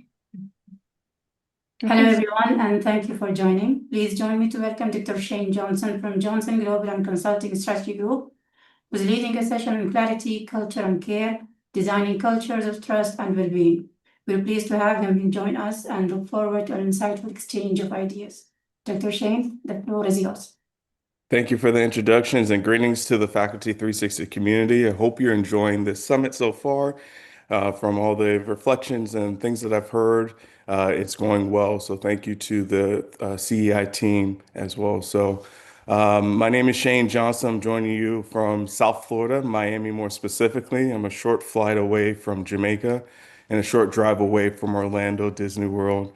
It's always good to join educators mindful of growth and impact across time zones. So, with that being said, today our conversation sits inside a larger question for the summit beyond the AI hype. And how do we design cultures that protect the human core of our work? So, throughout this session today, I have three short tools that we'll use, one page and usable for you all this week. They come from a wider body of work here at JGCSG, but we will keep these things simple and practical for us all to use throughout this year and throughout our semester. Across institutions, progress rarely breaks because of ideas. It breaks when shared clarity thins. It breaks when culture drifts, and it also breaks, unfortunately, when care becomes inconsistent. When those three things weaken, capacity weakens, and even good initiatives start to feel heavier and heavier than they should. So today is about grounding. During our time together, we'll locate what feels loudest in your world, but also then we'll anchor those three things, these three tools rather, so you can use them to adapt to your own context. So as I mentioned before, we'll have three tools throughout our session today, but I want to be clear about how to use these three words: clarity, culture, and care. So here's the Sarah language we'll use throughout our session today. As mentioned, clarity is the language that stabilizes purpose and reduces noise. It gives you and people and persons something to hold on to. Culture is a pattern of daily behaviors that reveal what is valued, protected, but also reinforced. Culture is not just a statement, it's a pattern. So we have to be mindful of that pattern. Care is a set of structures that protect time, capacity, and also your margin. So we can continue to do that meaningful work that you'll hear me discuss and that I know you all are doing in your environments now. Care is not a statement, it's a design. We have to design these elements as well. And then finally, when these three things align, organizations, institutions, systems become more humane and sustainable. When they align, teams become stronger and they don't feel as stretched. And this is the lens that we're going to be talking about throughout our presentation today. So as a consultant, ethnographer, and just as a human being, teacher, faculty, father, so on and so forth, I come to you with a broad array of experiences and field insights across institutions I support. And what I'm hearing for reoccurring themes across the K through 12 sector, primary, secondary, tertiary education. There are three reoccurring themes and patterns, and they're displayed on your screen here today. Here's what continues to come to the surface in my work across the regions and roles and missions. Students need more support. And that is simple. The learners that we are facing here today need more support. Faculty also are at capacity. Faculty, staff are all at capacity, and we already feel stretched. So what we do and feel as we feel stretched is important to how we react. AI is loud, expectations are louder. We all plan well, but we connect less. I know as we all have experienced over the past 5 years, the connections are coming in different forms. We're connecting here today via Zoom, and that's great, but we're connecting less in a more meaningful, intentful way. Teams want change. I know I've heard from various institutions and systems, as I mentioned before. Systems often feel too thin to hold that change. So what are we going to do about those failures? So they're not all failures, they're just signals to us. So as you can see on your screen here, these signals will help us understand how we move to solutions. So before we move to solutions, I want you all to think and locate your own signals. So based on what you see here on the screen today, hold in your mind which one of these feels closest to home to you. We'll use these signals to let us know what pressures feel the loudest in your world this month. So take a screenshot of this if you like, because we'll use these contexts throughout the upcoming slides as well. So share attention.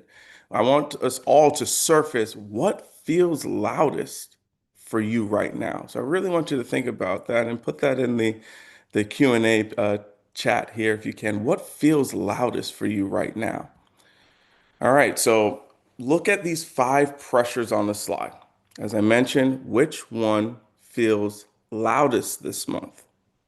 Is it workload, policy shifts, the AI noise, student well-being and demands, or number 5, culture fatigue? So I want you, if you could, there's no right answer. So let me just say that there's definitely no right answer, but please share your loudest pressures in the Q&A in the chat now, and I'll ask our moderators and our team here to assist and tell me the common themes that we're seeing in the chat. Remember, this is your context map. Most challenges are present. They're technical. They're rooted in systems, but they're also relational. So, what are we seeing in the Q&A today? So we are open to any question that would like to ask Dr. Sean. Let me see on the app as well.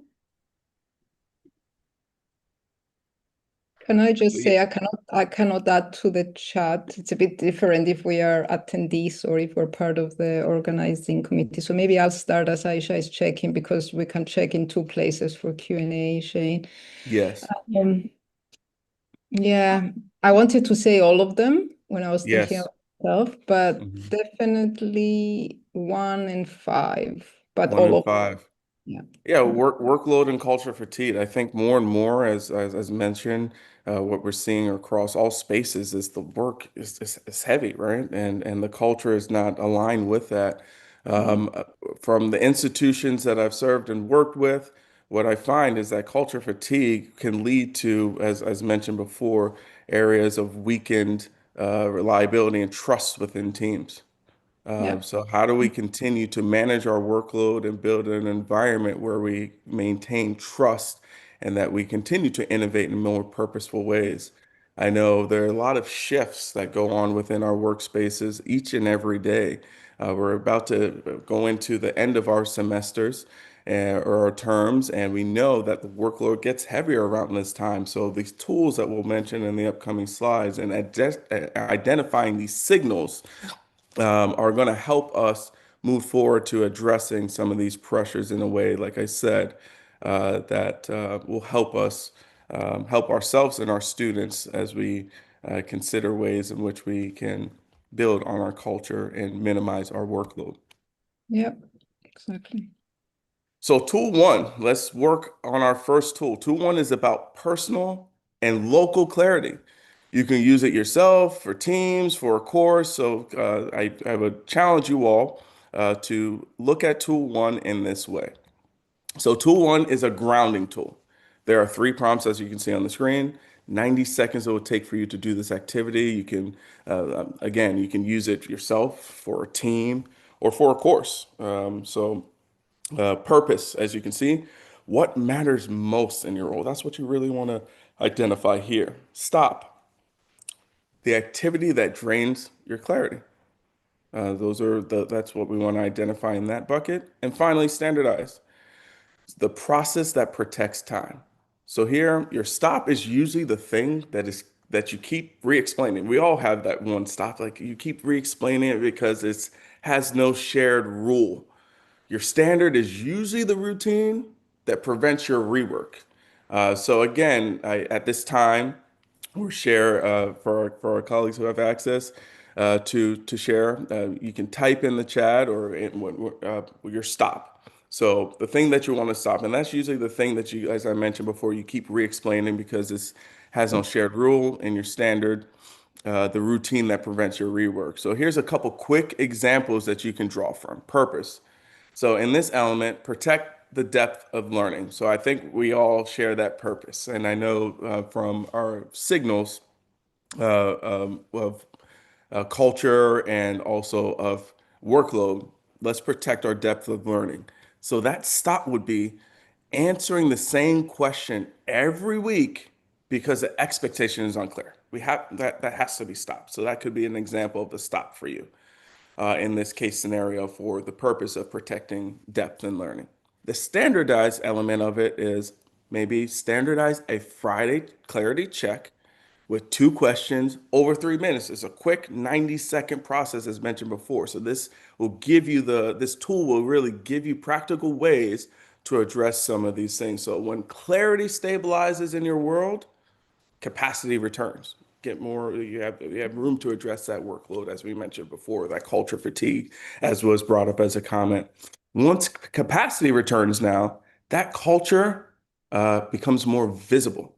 You're more proud of the things that you're doing. It becomes more visible to all that are around you. And some additional examples that I like to share is when you're thinking of also for purpose, designing a learning experience that protects the depth as well. Like I said before, and maybe setting aside time every week to do that, to stop those ways in which that you are really answering those same questions, but also use that standardized process to find ways in which you can have a moment of clarity and a moment to check that clarity via 2-3 minute activities. All right, next slide. Tool 2. So now let's make a shift to culture. I know this was one of the buckets in which we wanted to spend a little bit more time. So now tool 2 is a fast culture scan. So we'll move from individual clarity, as we just discussed in the previous slide, to a shared pattern. So the next slide will also give you, just for your knowledge, 3 signals and a simple 0, 1, and 2 scale. So as you can see now on your screen, you can use tool 2. It gives you that fast culture match. So you can score quickly. There's no judgment as well, as I mentioned before. There just gives you an opportunity to detect the signals. So as you can see on the screen, recognition. People feel seen. We want people to feel seen for what they do. A big part of that culture fatigue or the workload that we mentioned before, mainly the culture fatigue, is that people maybe not, they may not feel as seen as they would hope. Now, going down to the second element, workload.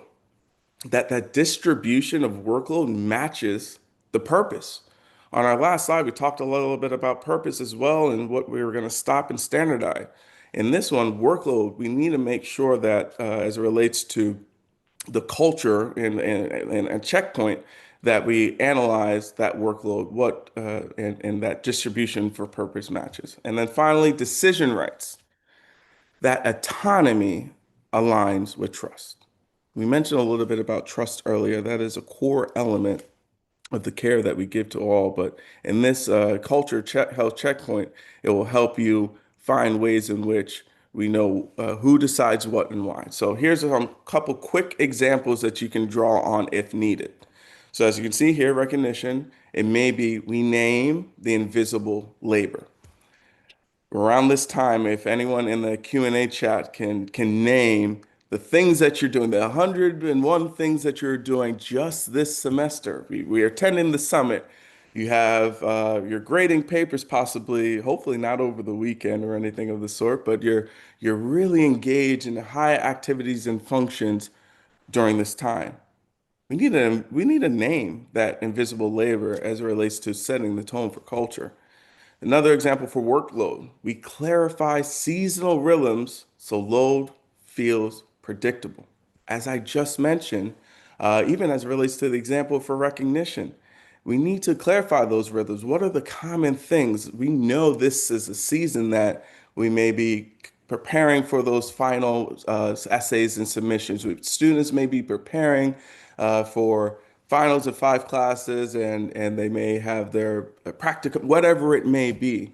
But that also has a load on us, on faculty, staff, and instructors and facilitators.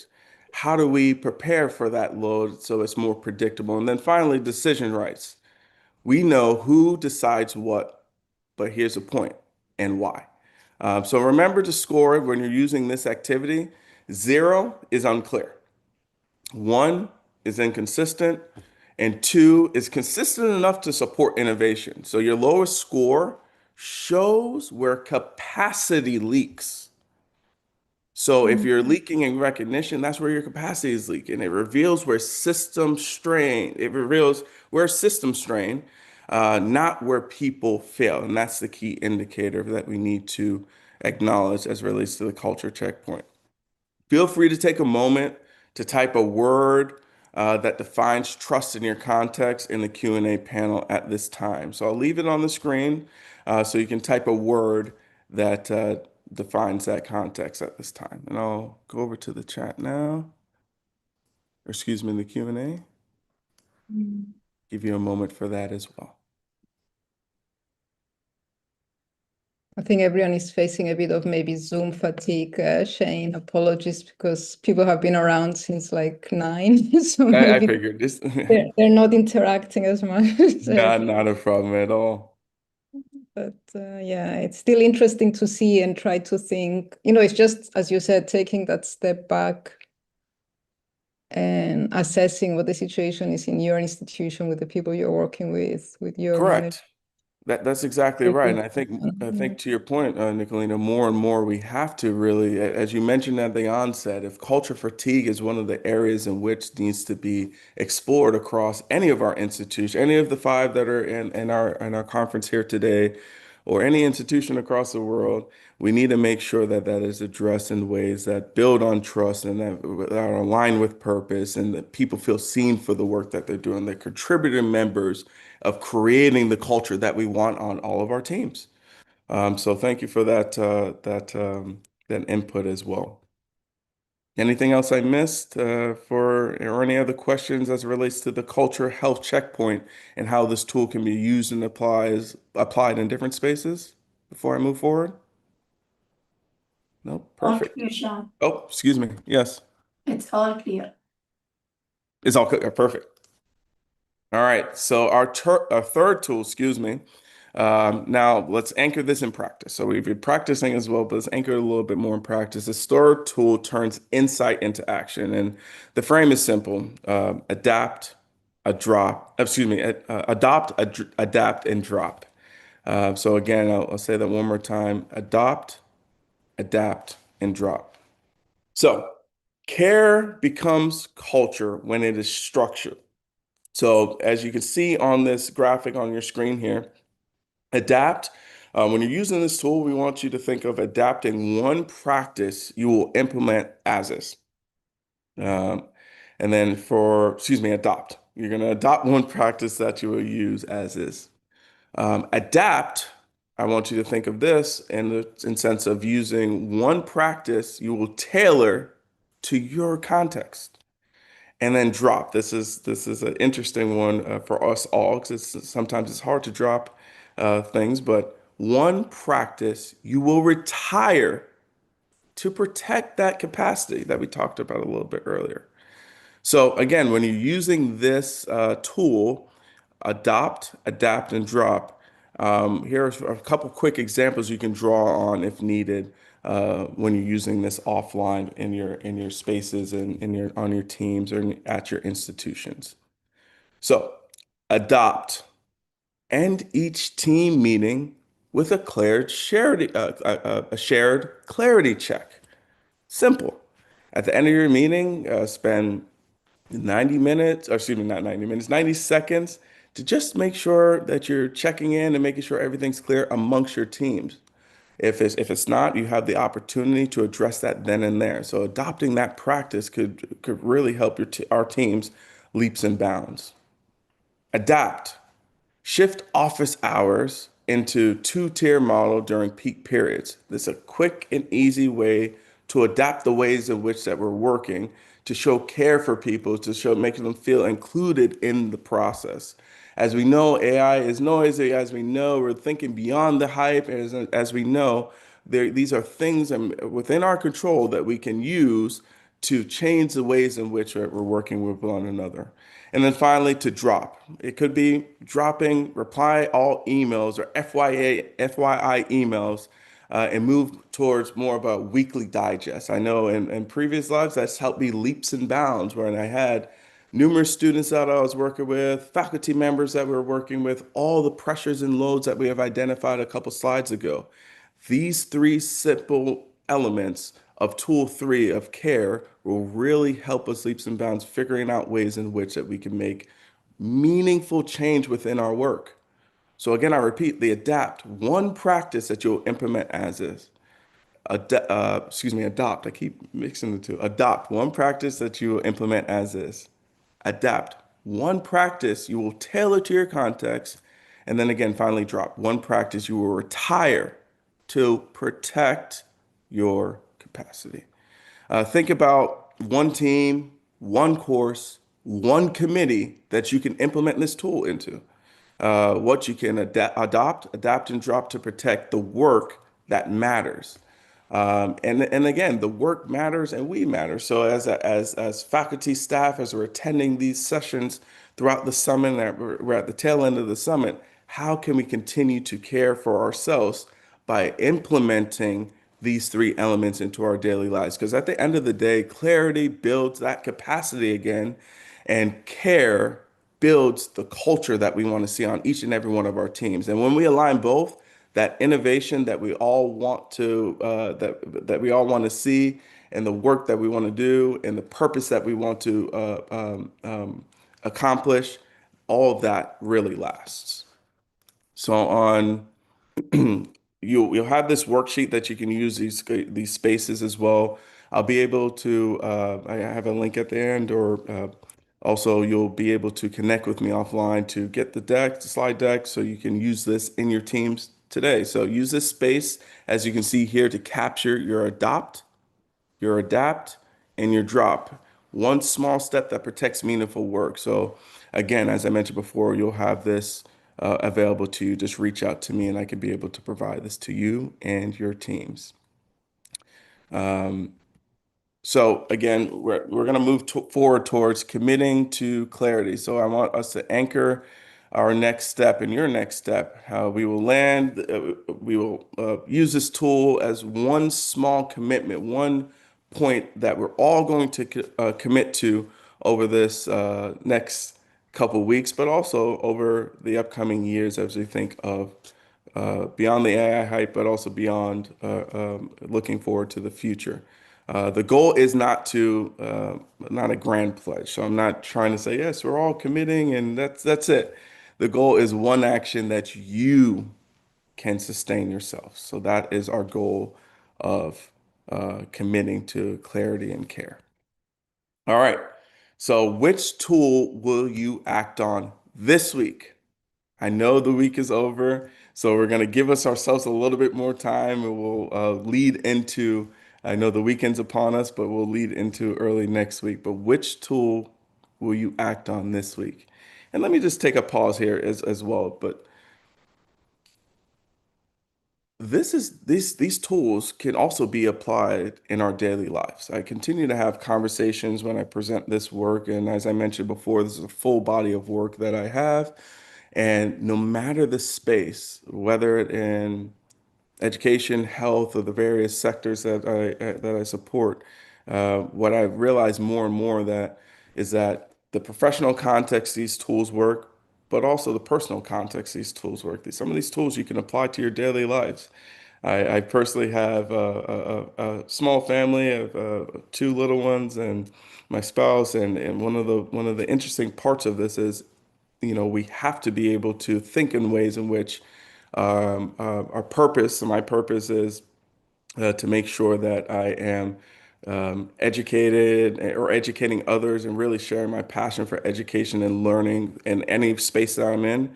So that translates to the work that I do personally as well. So what I mean by this is, as I mentioned before, you can use these tools in your workspaces, but as I mentioned as I will mention again, you can use this in personal life as well. So again, this weekend, I'm going to switch that challenge up a little bit. Next week could be you can apply these elements to work. This weekend, you can apply these elements to your life. So I want you to, again, think of this, write on your worksheets, share one of these in the chat if you want at this time, but your commitment is key. It's not going to be a performative measure when you're doing these clarity checks or utilizing these tools. It's really to get the most out of your work, to hyper focus on ways in which you can continue to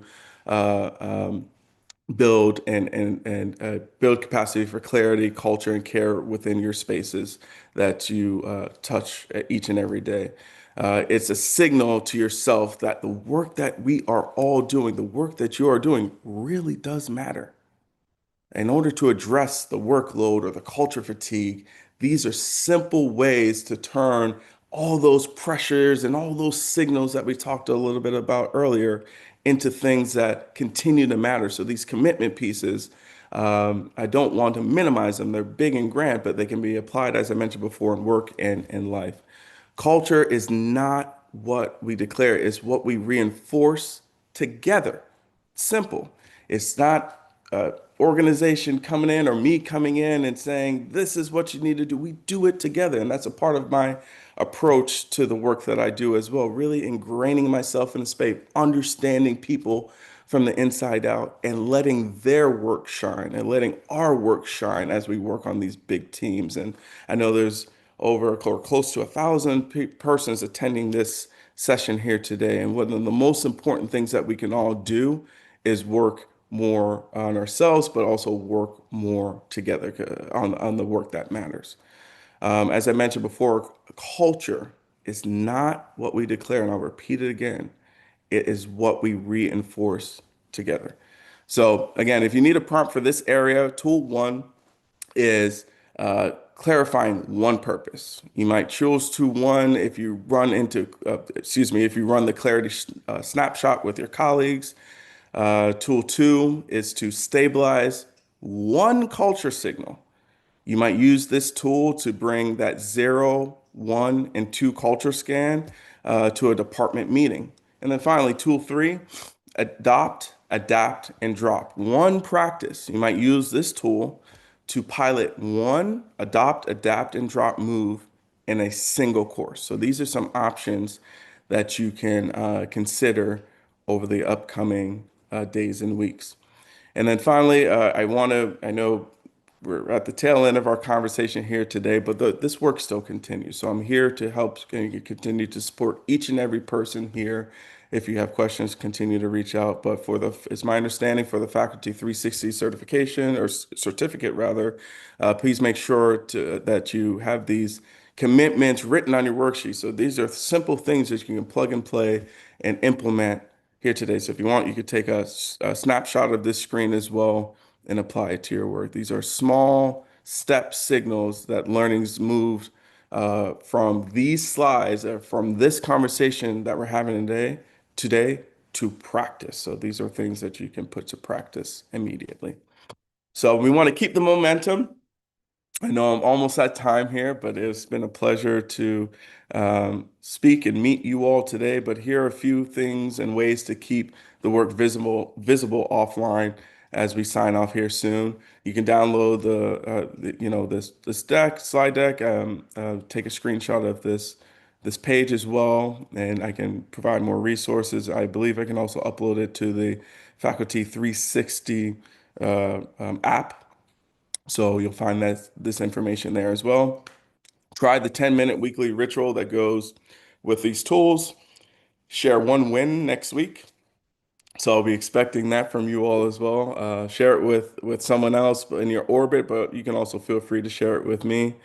As you see over there to your right, the QR code will link to a quick survey, and that's honestly for me and to continue this great work. I really appreciate all the feedback that I've received from persons from all over the world, and I'm hearing really positive, engaging feedback. But if you can scan it, name one useful idea, name one action you plan to try, rate the session for me for practicality and clarity, and then finally you can choose if you want the worksheet PDF, future resources, or a brief follow-up conversation. I'd love to continue to connect and engage with you. Just takes about 3 minutes, so it helps me and JGCSG refine the work that we're doing and keeps you connected to the tool. So feel free, again, to take a photo and scan that code now or when we're offline. So we're at time here now. I would like to thank you, the Faculty 360 Committee, the participants. It's been an awesome summit this year. I look forward to continuing this great work and seeing you all at a future summit. Again, the pressures that you named are real. The things that we addressed today are real. Your impact is also real as well. So we want to continue that impact.